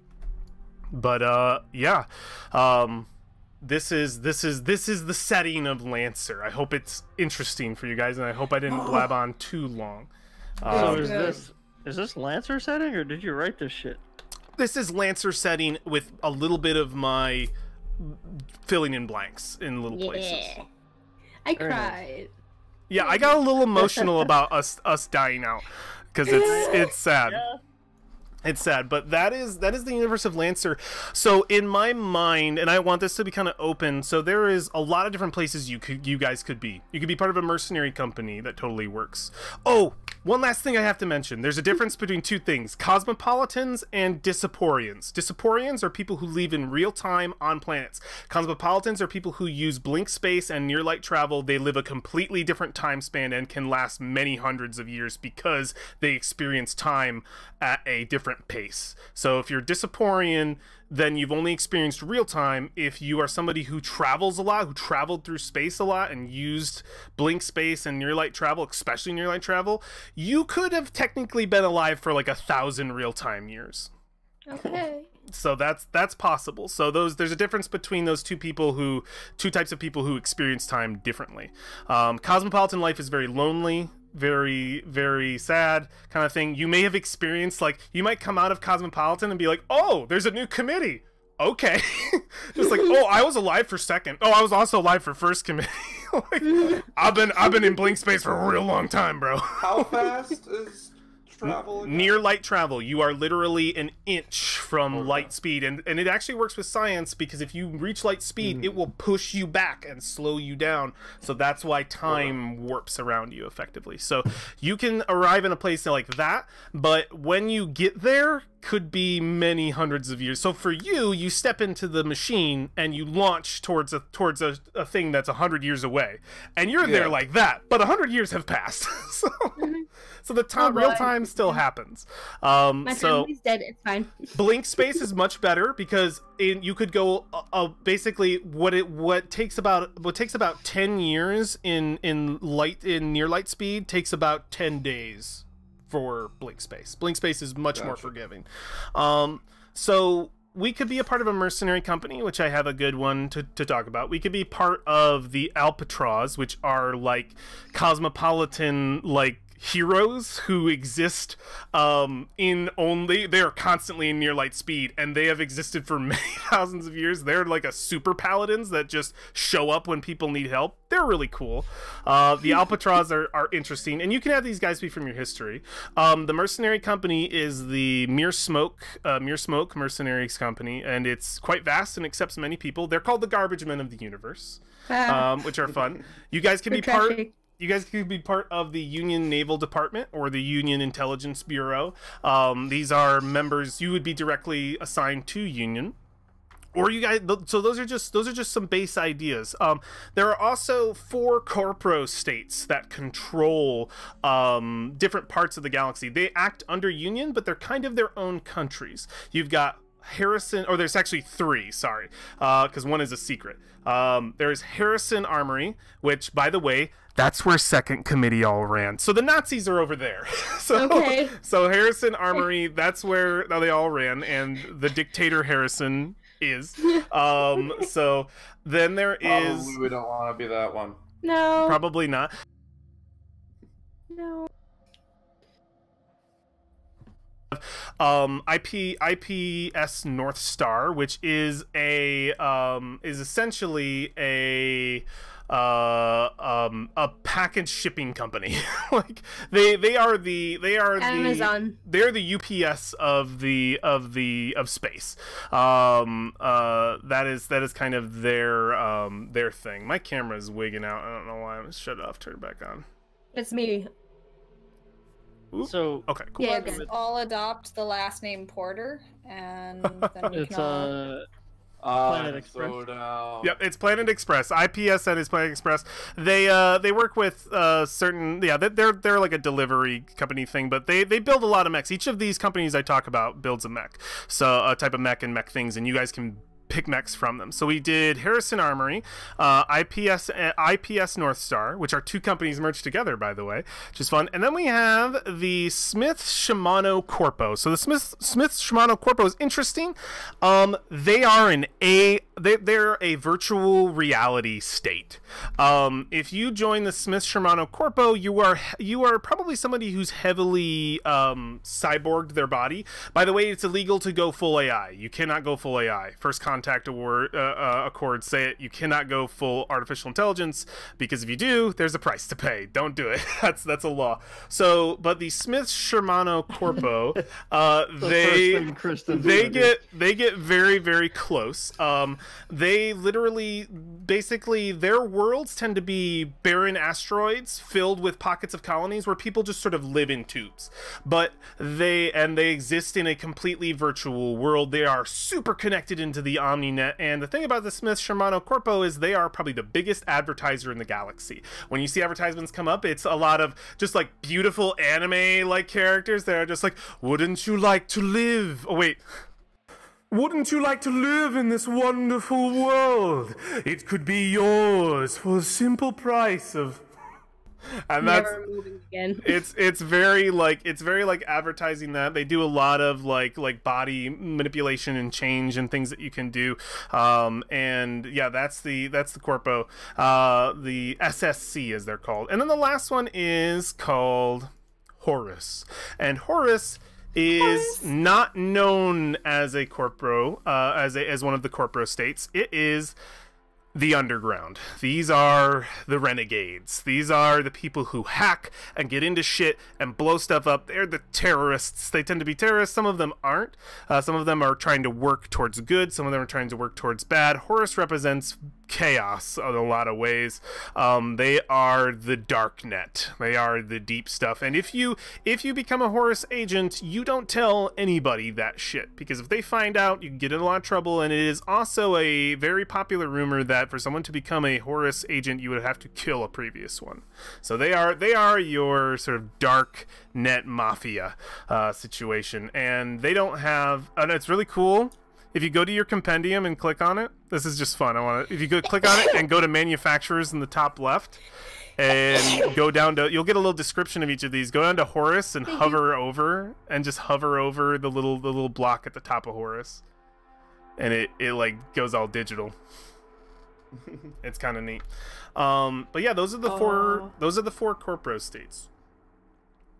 Horus not technically being one of them. And then GMS is just, they're just everywhere. They're the system standard, and they're very connected to Union.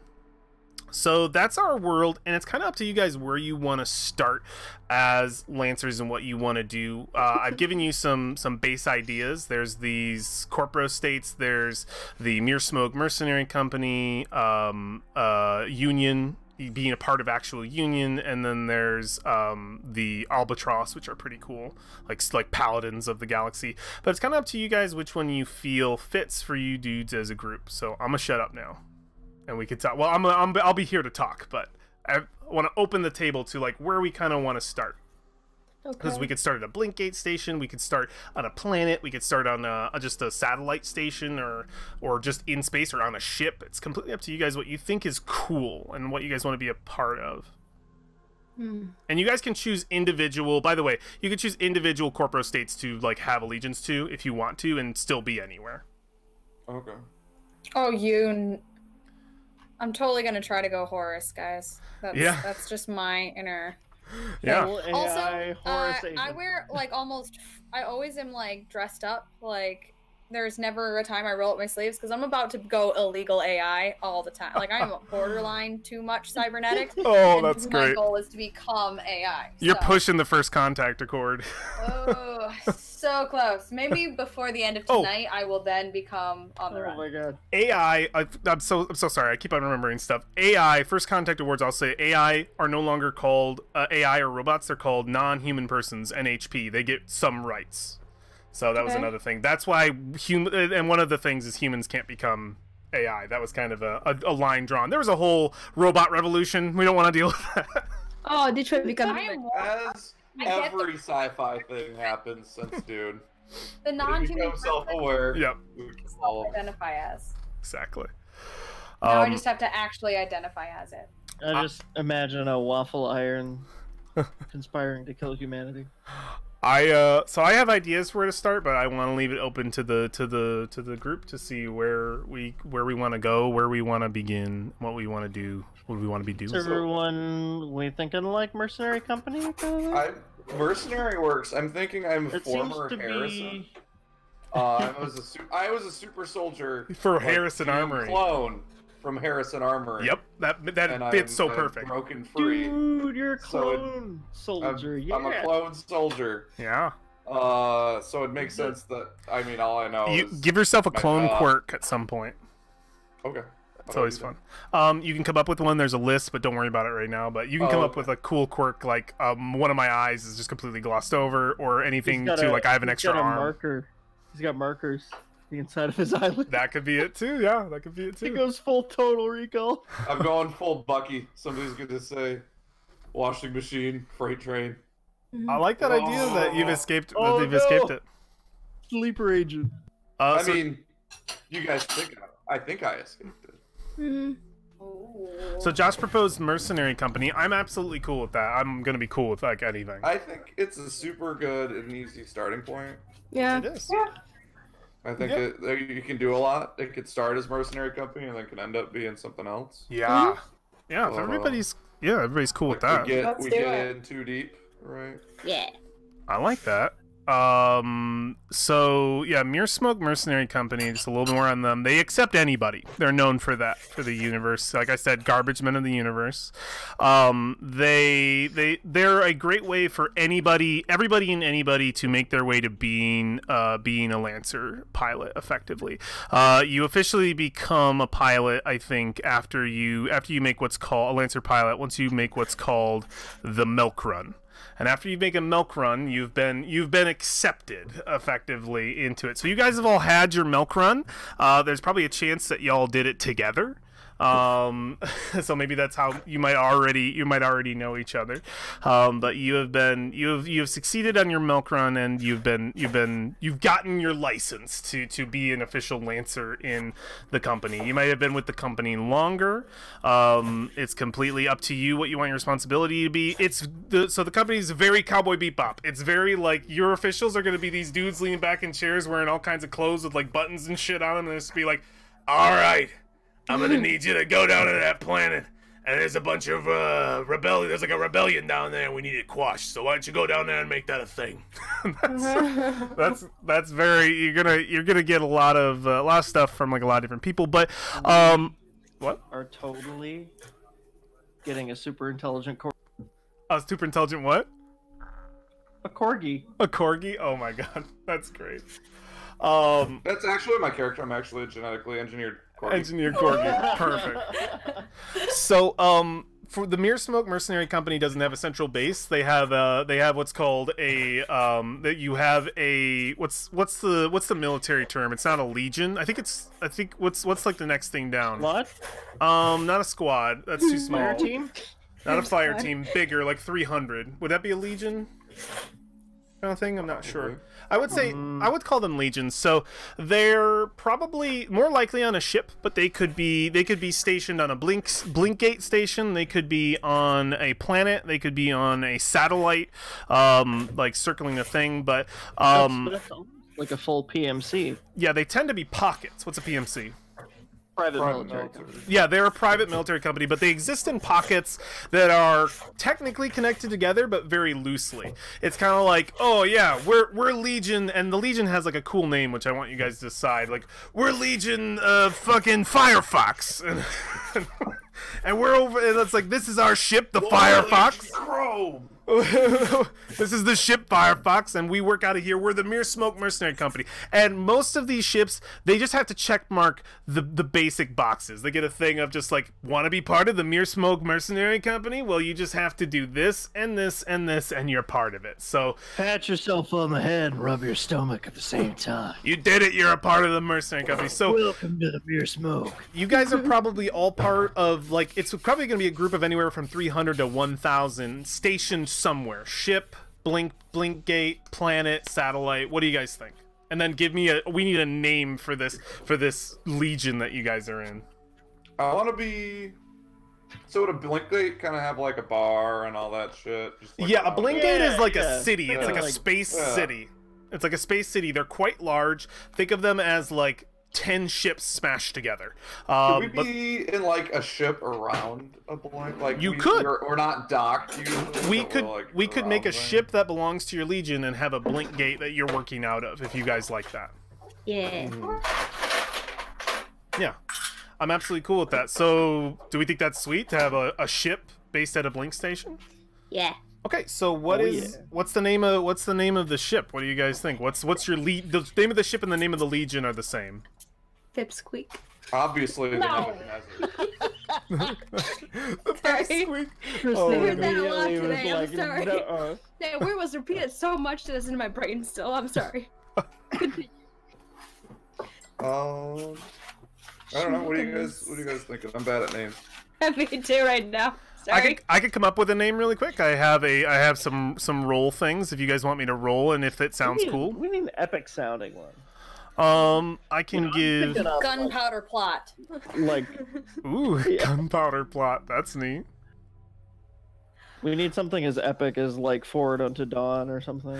So, thanks to the massive vaults and all the information, literally the archives of the Venus world and the massive vaults, we actually know our previous history. But, so you guys, ooh, that's so loud. What is going on? Kristen. That's very aggressive. Okay, Kristen? What is that? Okay, we're good. We're good. Perfect. Thank you, Kristen. So, if you guys want to make references to stuff, you can, but I want you to push, if you can, how alien it is. Like, you could be like, oh yeah, like that. Like, we have access to the old movies. We have access to everything that was left in the Harrison vaults, but they are extremely far removed from you. They are utterly alien and weird. So you can make a reference, and you could be someone like, oh, I'm all about old world history, but that's so weird. It's so niche, and it's, unless it's like good information for like what we've used to build our future, a lot of our media is just stashed away in old Omninet files that are accessible, but it's just super weird and alien. So feel free to make reference. You could call the Gunpowder Plot, that would be canon, that you would know what the Gunpowder Plot is. Maybe there might be one person on the ship who knows what it is, like the captain, but that's up to you guys. I can also roll random names. My name is Macbeth, so don't forget. So. Oh, that's true. What do you guys think? Do we want to roll? Do we want to do Gunpowder Plot, Pipsqueak? Doesn't matter to me. Then a Pipsqueak it is. I mean, it kind of does. Never mind. Well, I have one. If we're a mercenary company, yeah. I mean, we operate primarily on like contracts and stuff. Could we do like Void's Fortune? Void's Fortune is really cool. Works for me. Let's do Void's Fortune. Write that in the chat and just put that in the Roll20. We're gonna use that kind of as our as a thing. Good. I didn't know if Kristen was gonna protest if we wanted to. Kristen, how's Void's Fortune? What do you think? Mediocre. Hate it. I hate it. Fuck. Well, for the sake of deciding on one, I think we have a lot of votes towards Void Fortune, so we're gonna go with Disney Plus. Yeah, Void Fortune. Thanks, Kristen, for your input. And then we have to find a name, and I'll do the name for our Blinkgate station, because the Blinkgate stations are named after, it's an interesting way. So we have circles, effectively rings, out from Cradle, which, by the way, we don't call Earth anymore. We call it Cradle, and we call our solar system Cradle too. That's the beginning. We call it Cradle, and every ring we've sort of established going out as we've mapped space, we've named after a mountain. And in those mountains, we have made blink gates, and we named the blink gates after peaks of those mountains. So I'm gonna say we're probably Tom, go ahead and roll 1d. It's like 1, 2, 3, 4, 5, 6, 7, 8, 9, 10, 11. Do 1d12. Some Slovakian mountain, please. Do me the honor. Don't fucking rings out. You guys are 9 rings out. So we are currently located in the 1, 2, 3, 4, 5, 6, 7, 8, 9. You're on the Sierra Madre line. And I think someone roll 1d3 for me. 1d3. It's Sierra this beat. Now you guys are in the Sierra Madre line. I cannot roll for shit, so somebody else can do it. I got it. Thank you. 1d3, please. 2. Perfect. Then our station is the Cerro Gordo. The Cerro Gordo station. Cerro Gordo. Yeah, the Gordy is happening, guys. Cerro Gordo station. Churro. The churro Gordo. Yeah. Gordo means fat, by the way. The fat churro. Okay. So we've decided all of that, and I want to know how comfortable you guys are with a half hour left. I don't know if we're gonna get to combat, but for the sake of just stepping into it, I have an idea of what we can do. But is there anything that you guys are interested in this moment? Or are you cool with me taking control? I don't have to if you don't want me to. Take control? I'm cool with it. Do the Harbinger thing. Okay, I'll be your guide. No. I will be your guide. So let's get a shot of introducing our characters here. I'm going to start you guys out pretty much I'm going to start you guys out in fiction. I'm gonna get you kind of right there in the moment. So let me get some stuff here. Busy spaceport. Got it. Okay. So our first scene opens, and I think we're opening on our docked ship, effectively. The Void's Fortune has landed itself, probably been in the Cerro Gordo for, what do you guys think? Probably like a month, a couple months, working out of this ring for different contracts that probably come in to the Blink Gates because they work kind of as a central like hub for that ring. So they kind of act as a central space hub for the place where you are. So we've been working out of that station for a while. I think we see the Void's Fortune docked in the bay. Does anybody have any descriptions for this ship, like what it looks like as we see it? I want to be the gate falling apart. A little bit rough around the edges. Yeah. Yeah, slightly dilapidated just because it's been like it's called Fortune, and that'd be ironic. That'd be perfect. The gate is a perfect circle. Guitar music playing, you know. Mm-hmm. Yeah, guitar music playing. That's absolutely awesome. Yeah. Anything else we wanted to add to it? I wanted to have some kind of really interesting paint job. I'm not sure, but it should be something ridiculous. How many people are on? How many? Go ahead. It'd be like an old school, like you know, on the Jets when they would do like the pinup art on the nose. Yeah. You could have that like at the front somewhere. Yes, please. Like World War II style pinup. I love it. Yeah, totally. This thing is classy in the sense of not classy. Exactly. That's what people would call her. We could probably see scrap rust bucket. We would see 2 really nice ships on either side. I think like in contrast, and people be walking by and it's like, ugh. It's like, I'm gonna kind of leave. We probably see members of the members of the, because it's like in dock, we can see like people walking over on the side of it, kind of situation. But we probably see members of the mercenary group around its general vicinity, so people tend to probably don't want to get too close. They don't know what kind of ne'er-do-wells are there. Prim and proper union individuals. So how many people are on the like how I mean, it's the same question, how big, what's the population, what's your legion's number? Anywhere from 100 to 1,000. What do you guys think? 100? Yeah, I'd like the 100 idea. Like we have an oversized ship with not enough people to fill it. Yeah. Yeah. Most of them aren't Lancers, probably, right? No. Nope. You guys are going to be very unique on this ship. You are this ship's Lancers. So that's going to be, I think, how this is worked. Do we think that's cool, or do you guys want some other Lancers? I think it works for me. Yeah. We're the only ones. Yeah.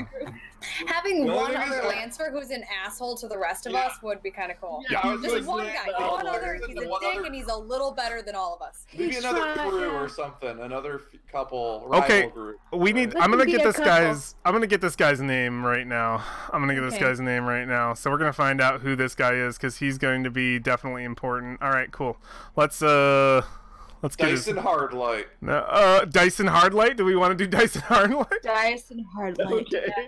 Dyson. We all love him. All right. Dice. Spell it. Put it in the chat for me. The most sci-fi names I can. Put it in the chat for me. Put Dyson Hardlight in the chat for me. So he's a dick to the party. He's a little more experienced than you guys. He used to be the ship's only Lancer, and then you guys probably just got fresh off your milk run, and now there's new blood getting in his way. So I think Dyson goes solo, and he's used to going solo. So like, what give me like 3 details of this guy, like look or personality. Give me 3. Cybernetic eye. I love that. Put that in chat for me. Doesn't wear pants. Neck tattoo. again. Doesn't. No. That would be great. Cybernetic eye. I need 2 more details of this guy. I love this, because I know what I'm gonna do with him. Neck tattoo. Yeah, absolutely. I spelled it wrong. Give me a second. It works. Neck tattoo. Yeah. One more. He listens to really intense music, like all the. Oh. I like that. Yeah, he's got headphones on. Put that in chat. What kind of intensity are we talking? Are we talking like dark industrial, like dub, like electronic, or is he doing like full metal? Like that kind of shit, that industrial shit that you don't even know how to dance to, but he seems perfectly fine. Yeah, it's just like random noises. Yeah, really grinding. Perfect. We've detailed this guy, and now I'm going to. I've given you guys that to detail. I'm going to take control of this, of him. He is your captain. So you guys have you guys have been assigned to him because he's the only other Lancer, and you're brand new Lancers, and he's been given the job by the commander of the ship, who we don't have detailed yet. What'd you say? Is he a retired Lancer? Is that why he's captain? He is probably getting close, and he sees you guys as very like these are the people taking my place. The new generation. Yeah, we're the Zoomers. His disposition towards you probably isn't the best, but he has been assigned to train you guys. You guys have made it past your milk run on your own, which we can detail later what the hell that was. But yeah, fucking Dyson Hardlight is your commander in the situation. He's in charge of training you and getting you ready for future missions and future contracts that you'll have to take. So our scene begins inside of the ship itself. Let me get the Let me get a ship. So we're zooming in. Our shot would start looking at the blink gate, and we'd zoom in, and we'd see the ship, and we'd zoom in even further onto the deck of the ship itself. Let me get a ship here, just because I want it real bad. Give me a ship outpost. Starship Bridge. I think this works. Perfect. Yep. Excellent. So we come into the ship, and we immediately see what looks like sort of a long, like a long cold hallway. It doesn't look like it's currently occupied, and we see our first shot is fucking Dyson Hardlight. He's got his headphones in, and he's we can hear his feet as his fucking combat boots hit the grated like floor, and he's going past what looks like these sort of long tubes, and they're huge. They're big ass tubes that could probably house a mech.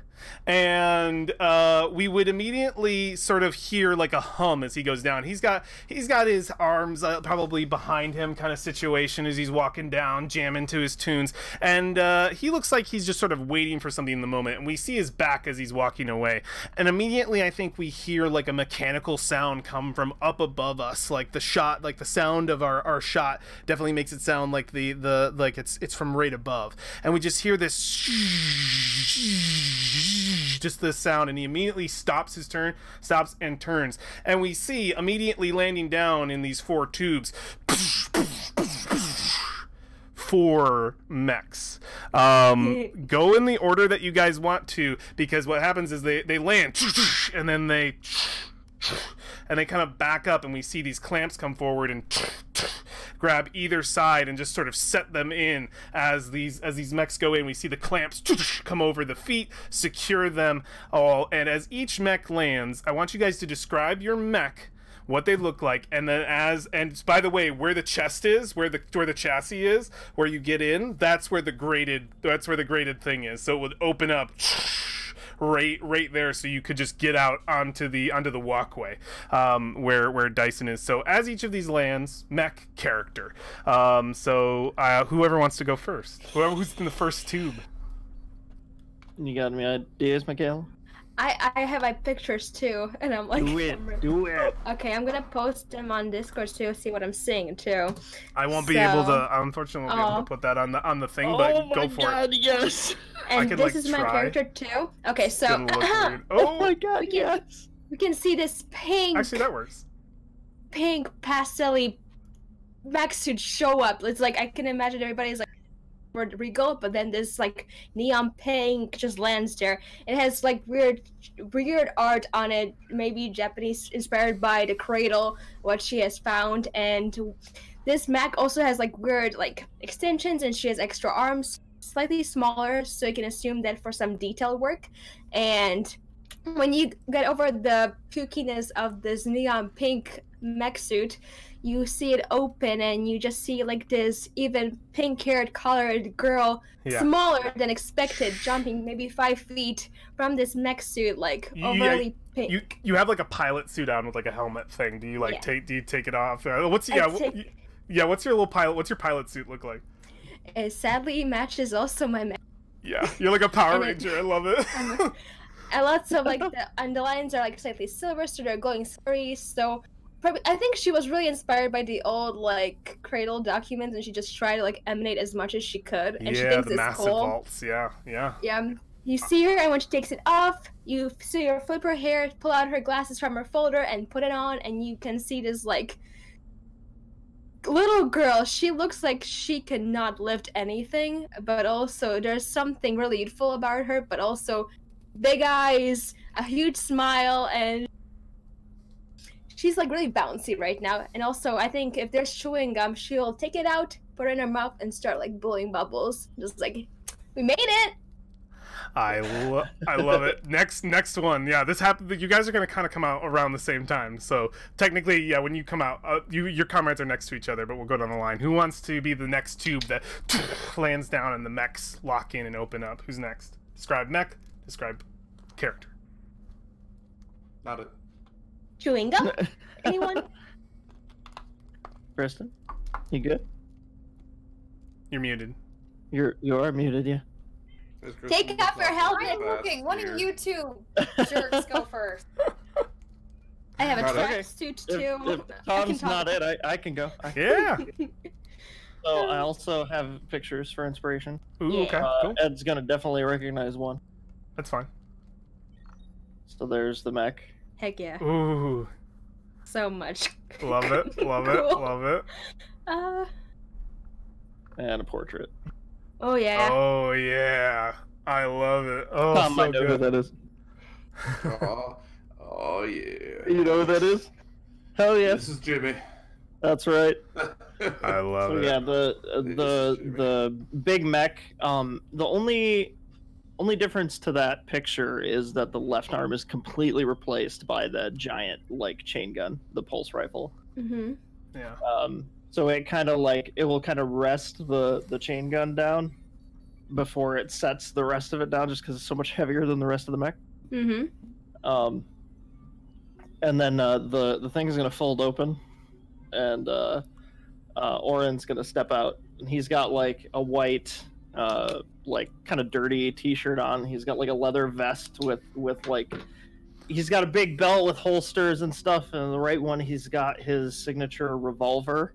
Mm-hmm. Big, it's archaic. The thing looks like it fell out of like a freaking Western movie. It's got a huge barrel on it, and it's like a 6-shooter. I love it. So cool. He's got like medium length hair. He's kind of graying on the sides, and he somehow got a cigar in there. He's not wearing his helmet in the actual mech this time because it didn't EVA or anything like that. So he's just been smoking in the cockpit. So there's a little bit of a haze that comes out as he jumps out. That's awesome. He steps out and well, that wasn't so bad. Yeah, that's so cool. All right, we've got 2 more tubes. Who's ready, Tom or Kristen? I'm be ready in 2 seconds. Okay. Or in chewing gum? No? Okay. So I can't draw, and I really hasted it. It's okay. I think I'll pass. A little late. Let's see if we can get a little bit of a. It's really bad right now. Yes! I love it. I love it. I love it. Kind of like a bird. Yeah. It's amazing. So it's got like a huge cloak front and back. Yeah. I haven't really gotten there yet, so that's what this round part is. Oh, I love it. This is all gonna be a cloak with just full cloak. His arms coming out. Is it like a ghillie cloak, or is it just like a nylon, like a potato weird, sack? Fancy black thing. Yeah. Nice. Jet black, red, and yellow. Yeah. Is the color scheme of this. Yeah. He holds his big. I think so. Josh and I both use pulse cannons, or pulse rifles. Yeah, but like the big shit. Yours is like a minigun. Mine is more like a railgun. I think it lets out like lets out a big, almost like the Destiny 2, like charge up blast one. And he gets out, and he's kind of he's got like his full camo on. I think it's still just like pitch black clothing with like little green lights, like 2 like different size green lights for the eyes. Mm-hmm. No like mouth sign as he's got his full thing on, and he just gets up and he just walks off. Love it. Yes. So yeah, we start to see you walk off. There's only 1 more tube. I love this. So yeah, we've seen 3. Only 1 more tube. Oh, you're muted, Kristen. Take off your helmet. Muted. Okay, so I got some base pictures to look at the thingy, so I'm just gonna copy it and plug the Discord. Yep, put it right in the Discord. That's what we do. If you can. It's not as easy said as done. You can put it in the Roll20 chat too. I'll find it. There we go. I'm gonna put it in the Roll20 chat. Go for it. Just because I have Discord open on something else, and then it logs me out if I need to do that. You're right. So. You're right. Put it in there. Here's this one is gonna be the basis for my mech. Mm-hmm. And then my Dudio, this will be the basis for him. Oh, so I'll describe it for the theater blind people. And so here's my dude following. So my mech, I come out. That's baller. Pretty like Kingsman for a reason. It's a little too artsy. It's got a custom paint job, but not like for the what do you call it? Not mechanical. Like it's not like this crap was put together from a distance. It looks pretty awesome, but the closer you get, you're like, oh no, is that gum holding those pieces together? Really? Yeah. noticing that it's like different kinds of spray paints over the other, that it's like blues that kind of match but not quite. So at a distance, it looks pretty cool, and it looks like this character, this person's put a lot of time and attention in trying to make it look cool and look intimidating, but it's not as tough as we've seen, being a hacker kind of guy. It's more for show than anything else. He also has the overcharged sword, which is more of a light sword than the picture shows, which makes it show a little less than. But yeah, but it's got like all that headdress. It's like it's really heavy on the headdress. That's awesome. Okay. The guy who comes out is decidedly different from what you would picture from such a creation, like this little majestic creation. The guy who comes out is kind of scrawny. He's really freaking pale as someone who hasn't seen the light in a long time. His hair is a mess, utterly a mess. Everything about him is like kind of fragile, and he's always got his like the suit that you put in, get into the mech, his like mech suit thingy is always on. He never ever takes it off for any reason. And then there's subtle signs that something might not be right with him. He's got these scars here and there where you're like, the way that's healing, that doesn't look real. Something might be up. So he likes to wear his helmet a lot as well, like a little mech suit helmet a lot. And he takes it off only when he has to. Brandon. He looks very beat upable.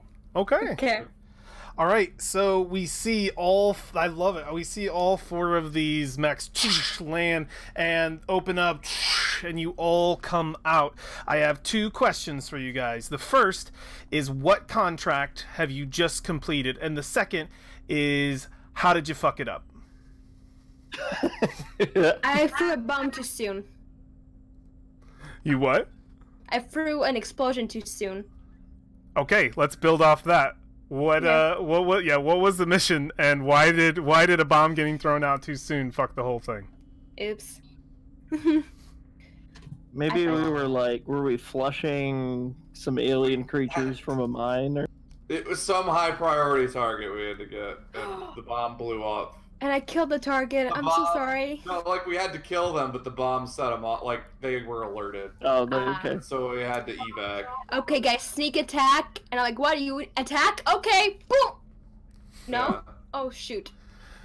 Okay, I love it. So yeah, the mission did not go according to plan. We see it open up, and we see your characters come out, and immediately the first thing that you're going to see after sort of exiting, doing your initial thing, and I could just imagine fucking Tom's character.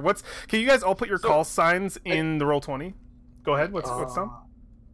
Ulysses. Ulysses is mine, and I think he is very by the books kind of guy. So he's probably the most pissed off at this, because the plan was made, the plan was perfect, it just was the execution was flawed. He was gonna take the shot, do everything, set it up, and then this chuckle fuck over here is here making jokes. Also, you can't see his face yet, but he's definitely played by John Cena.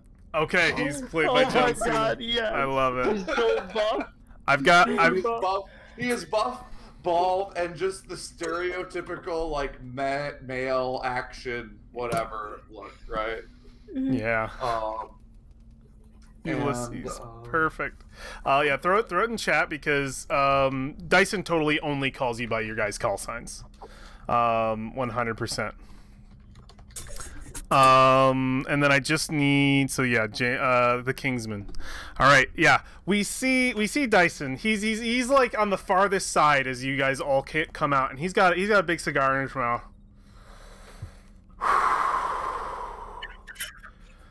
All right, what the fuck happened? Dyson, you send me out there with her one more time, and you're gonna expect different results. You knew this was gonna happen. I heard you say attack, so I attacked.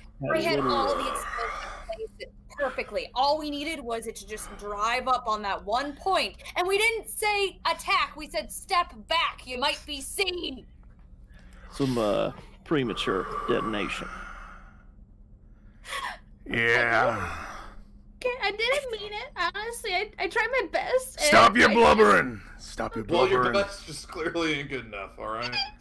All of you shut up. He takes a big drag. Part of being a Lancer is working as a goddamn team. One person's fuck up is all of your fuck ups. You know what's gonna happen. He steps over to the other side of the walkway that you're on, and you all do know what's gonna happen as he steps over towards 4 more tubes opposite side of yours, and he's next to a big button. Boom, and he hits the button, and they open, and you see the rigged chassis of the simulator. He throws it down and stomps it out. All right. He just throws the rest. Auric Ascendancy, Battle 204, Dawn Throne, the defense of the capital, again. And you guys all remember that this is a simulation that fucking nobody beats. It's just a, it's the what's the fucking the Star Trek. The Star Trek. I know exactly what you're talking about. It's that. I can't name it. I know it. What the hell? It is a punishment for a lot of fuck ups where it's like, all right, get in there and prove it. Kobayashi Maru. The Kobayashi Maru. Yeah, we see him open up. You're gonna get in there and you're gonna prove to me that you can fuck up the Aeon and not your fucking mission. Fuck man, we just got back. Yeah? Well, good. I want your fingers burning when you get in there, ready to go. Because when you're out there on the field, you don't get a choice whether or not there's going to be another battle on your next step. He's got another cigar. I glare at Rose. I'm like, fuck you. One. Take off my helmet so you can see the glare. How tall is he? How tall? Rose. How tall is Rose? 5 feet. All right. Oh yes. I think I'm like 6'6", right? Like if I'm the super soldier, right? I walk over to you, Rose. I like stand next to him, like, Rose, stick on me. We got it, all right. Let's go again. Okay. And we watch as each of you get into the chassis. See the tubes come down, and like electronics those go from your mech. We see a bunch of they come over, and all of the specs of your mechs get transferred into the simulation as they arc over. And we see the sort of screens go dark, but they open up little slots as you can see but the captain, as you see the commander. Let me get his name again. Dyson Harlight walk by, as you can just sort of see, just before your vision fades, he walks by and he says, all right, now go show the Onyx who the fucking Union is. He hits a button, boom, again on the opposite side, and it seals. And you feel yourself grasp in, and you hear a voice, the same voice you hear multiple times. And I'm not the best at tech speak, but I'll give it my best shot. Yeah. Systems uploading, scanning memory, entering simulation, Onyx battle, year 2500 U. The Dawn Throne. Prepare yourselves, Lancers. And we immediately see you guys fade into a very different situation as the pieces, and you sort of feel the weight of being sort of out of the simulator and into the mech, and you feel it push you forward. And I gotta change the music slightly here. All right. Yeah. You find yourselves in a very different world. Effectively, you are on a jungle planet. You are inside of a facility on the sort of outskirts of its field yard, and you are sort of connected in, and you can see that the base is currently scrambling.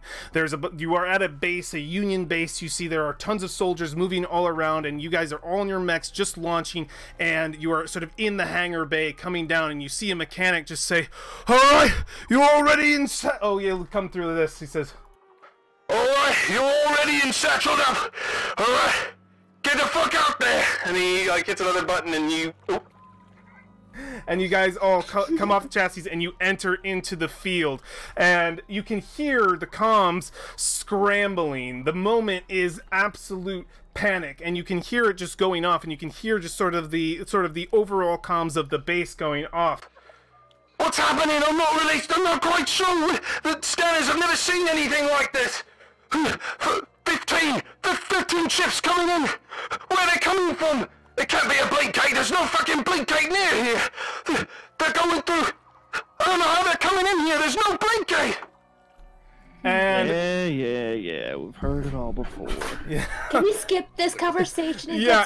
It's the same situation you guys have hit a million times. There's a panic of, we've got ships coming in, we don't know where the fuck they're coming from. It's just impossible. And they're just like, who is it? Identify them, someone. And it's just the four of us are just like rolling our eyes. Yeah, like, oh, yeah, man. just again. And it's just this, it's a fucking on. No sense of urgency. No, I don't even think they say anything yet until you immediately see the blue sky above you, and you look up so this open part, and you immediately see sort of fading in, and it's sort of saturated out from the atmosphere. 15 fucking huge capital ships launch in, and they're just and it's just like you could hear it on the comms. It's a fucking on! Battle stations, everyone! And yeah, you immediately sort of brace for whatever's going to happen, and we would hear just like, the first thing that happens is as they launch in, you guys would hear just, and I want to describe all this. I know it's like a million times for you guys, but it's the first time for our viewers and for our players. We would immediately see as they launch in, we would hear just a screaming. There's no thing, it's just invisible. We just see the land start to break up around the base, just start to fall into pieces, parts of the earth floating up in the skies, and you just hear in the comms, shields up, goddammit, get those fucking shields up! And you would see these fucking hexes, and then you start to see the impacts, the invisible impacts. Parts of the base have already been ripped up in certain sections as this invisible barrage, the absolute fear of space combat. You can't see the shots; they're just invisible. They just come at you and take the earth with them. And as they go up, there's a pause. The barrage stops, and then you hear on the comms, all right, brace for contact. And you see along the ship's flashes, and immediately you see streaks through the sky, and we would get a scene, a very epic scene of sort of you versus them kind of thing, as all these fucking mechs land on the ground, and they leave huge streaks in the dirt as they land, as they're catapulted from their capital ships thousands of miles or hundreds of miles up in the atmosphere, and they all land smoking, and they're all past the shields, and immediately it's just gunfire, and a battle breaks out. It's a simulation you've done probably a dozen times before, and it's intense. And the worst part about it is history says you lose here. So that's where we're going to leave off, guys. Okay. Oh my God. We pull the Kobayashi Maru and change the system, so then we win. Yep. Yeah, you guys see. Get the hacker on it. Yeah, I was gonna say we've got a hacker too. There are other Lancers in the simulation. One of these days. There are other Lancers in the simulation. It's probably like a 30-on-30 mech battle, but you guys are gonna face a portion of that effectively. Oh, you're gone. Yeah, you're gone. Oh, can you hear me now? Here. Can you hear me now? Good. Yeah, there will be a mech for each of you, and then we'll see how it goes. We'll see how it goes when we get to play again. Very good first episode of Lancer. I'm sorry there was so much exposition. We didn't get to the combat, but no, it was solid, dude. Heck yeah. In classic. So I know. No, you can go. No, go. Oh, I was just gonna see if I could just change a couple things about my change what you want. Once we just started talking to character, I'm like, actually, I want to go with a little bit of a, he thinks he's the leader kind of thing, or he's the experienced one. He's done this for a while. Absolutely. So I want a little more support abilities instead of just I shoot things. When you are done with your and Kristen, you were gonna say something. Go. Oh yeah, another detail. This better not be a one shot. I really wanted to develop these characters. We could do more. No, we'll do it. Holy shit. I want to become AI because I'm in love with my personal AI. I have this like little mini AI unit, and I'm just in love with it. So we can do another one. That one? Oh god. You're the dude from Blade Runner. This is a bad thing to go. Kristen, don't fuck with unbroken AI. It's not good. Oh my god. It's gonna kill you. You I'm don't tell you that understand. right now. I'm developing my own AI unit, and already like it's like my perfect thing. And one day we'll mine. You want to go full AI so you can be with your AI girlfriend. I want to ask though. I would love to do more, and I'd love to DM more. But Tom, would you be willing to DM this too? Maybe sometime. You should talking about being interested in running because I would love to play as well, Lancer. I can always DM. I think that would be really cool. Depending, and I wanna do. We have many other campaigns behind us, so we gotta do those. But I think we could jump into Lancer again sometime. I think that'd be really fun. Sick. My last note, my last mechanical character sheet note, when you're done with your character, do me the greatest favor in the world. When you're on your pilot, and I think you have to be on your pilot, you might be able to be on your mech, you will see in that little bottom left hand, it's either going to be on the left hand or right hand side, that little red bar is going to have a gear. You click on that gear, you hit export pilot, and you give me that file, please, because I can put you in my initiative and I get to see your stats and stuff and I can help you like I would in Roll20. So if you guys, hopefully you can see the gear and export pilot. When you're done and happy with your character, send it to me through this Discord and then I'll have that file and I can put it in my shit and it'll be nice and easy. Very, very cool. All right. I'm gonna close the stream really quick. Thanks to those who are watching over on YouTube. Super appreciate you stopping by, and thanks to this amazing group for being fantastic, making characters and making some cool decisions on the table. But yeah, feel free to. We might play Lancer in the future. If we do, it'll be up here. And feel free to catch our normal Wednesday games that we play: Stars of the Shattered Skies, Dragon Ice Spire Peak, all kinds of fun D&D stuff. Feel free to stop by. But yeah, take care and have a good weekend. Or wherever you are. Morning, noon, or night. Morning, noon, or night. Bye. Bye. Make it a great day. You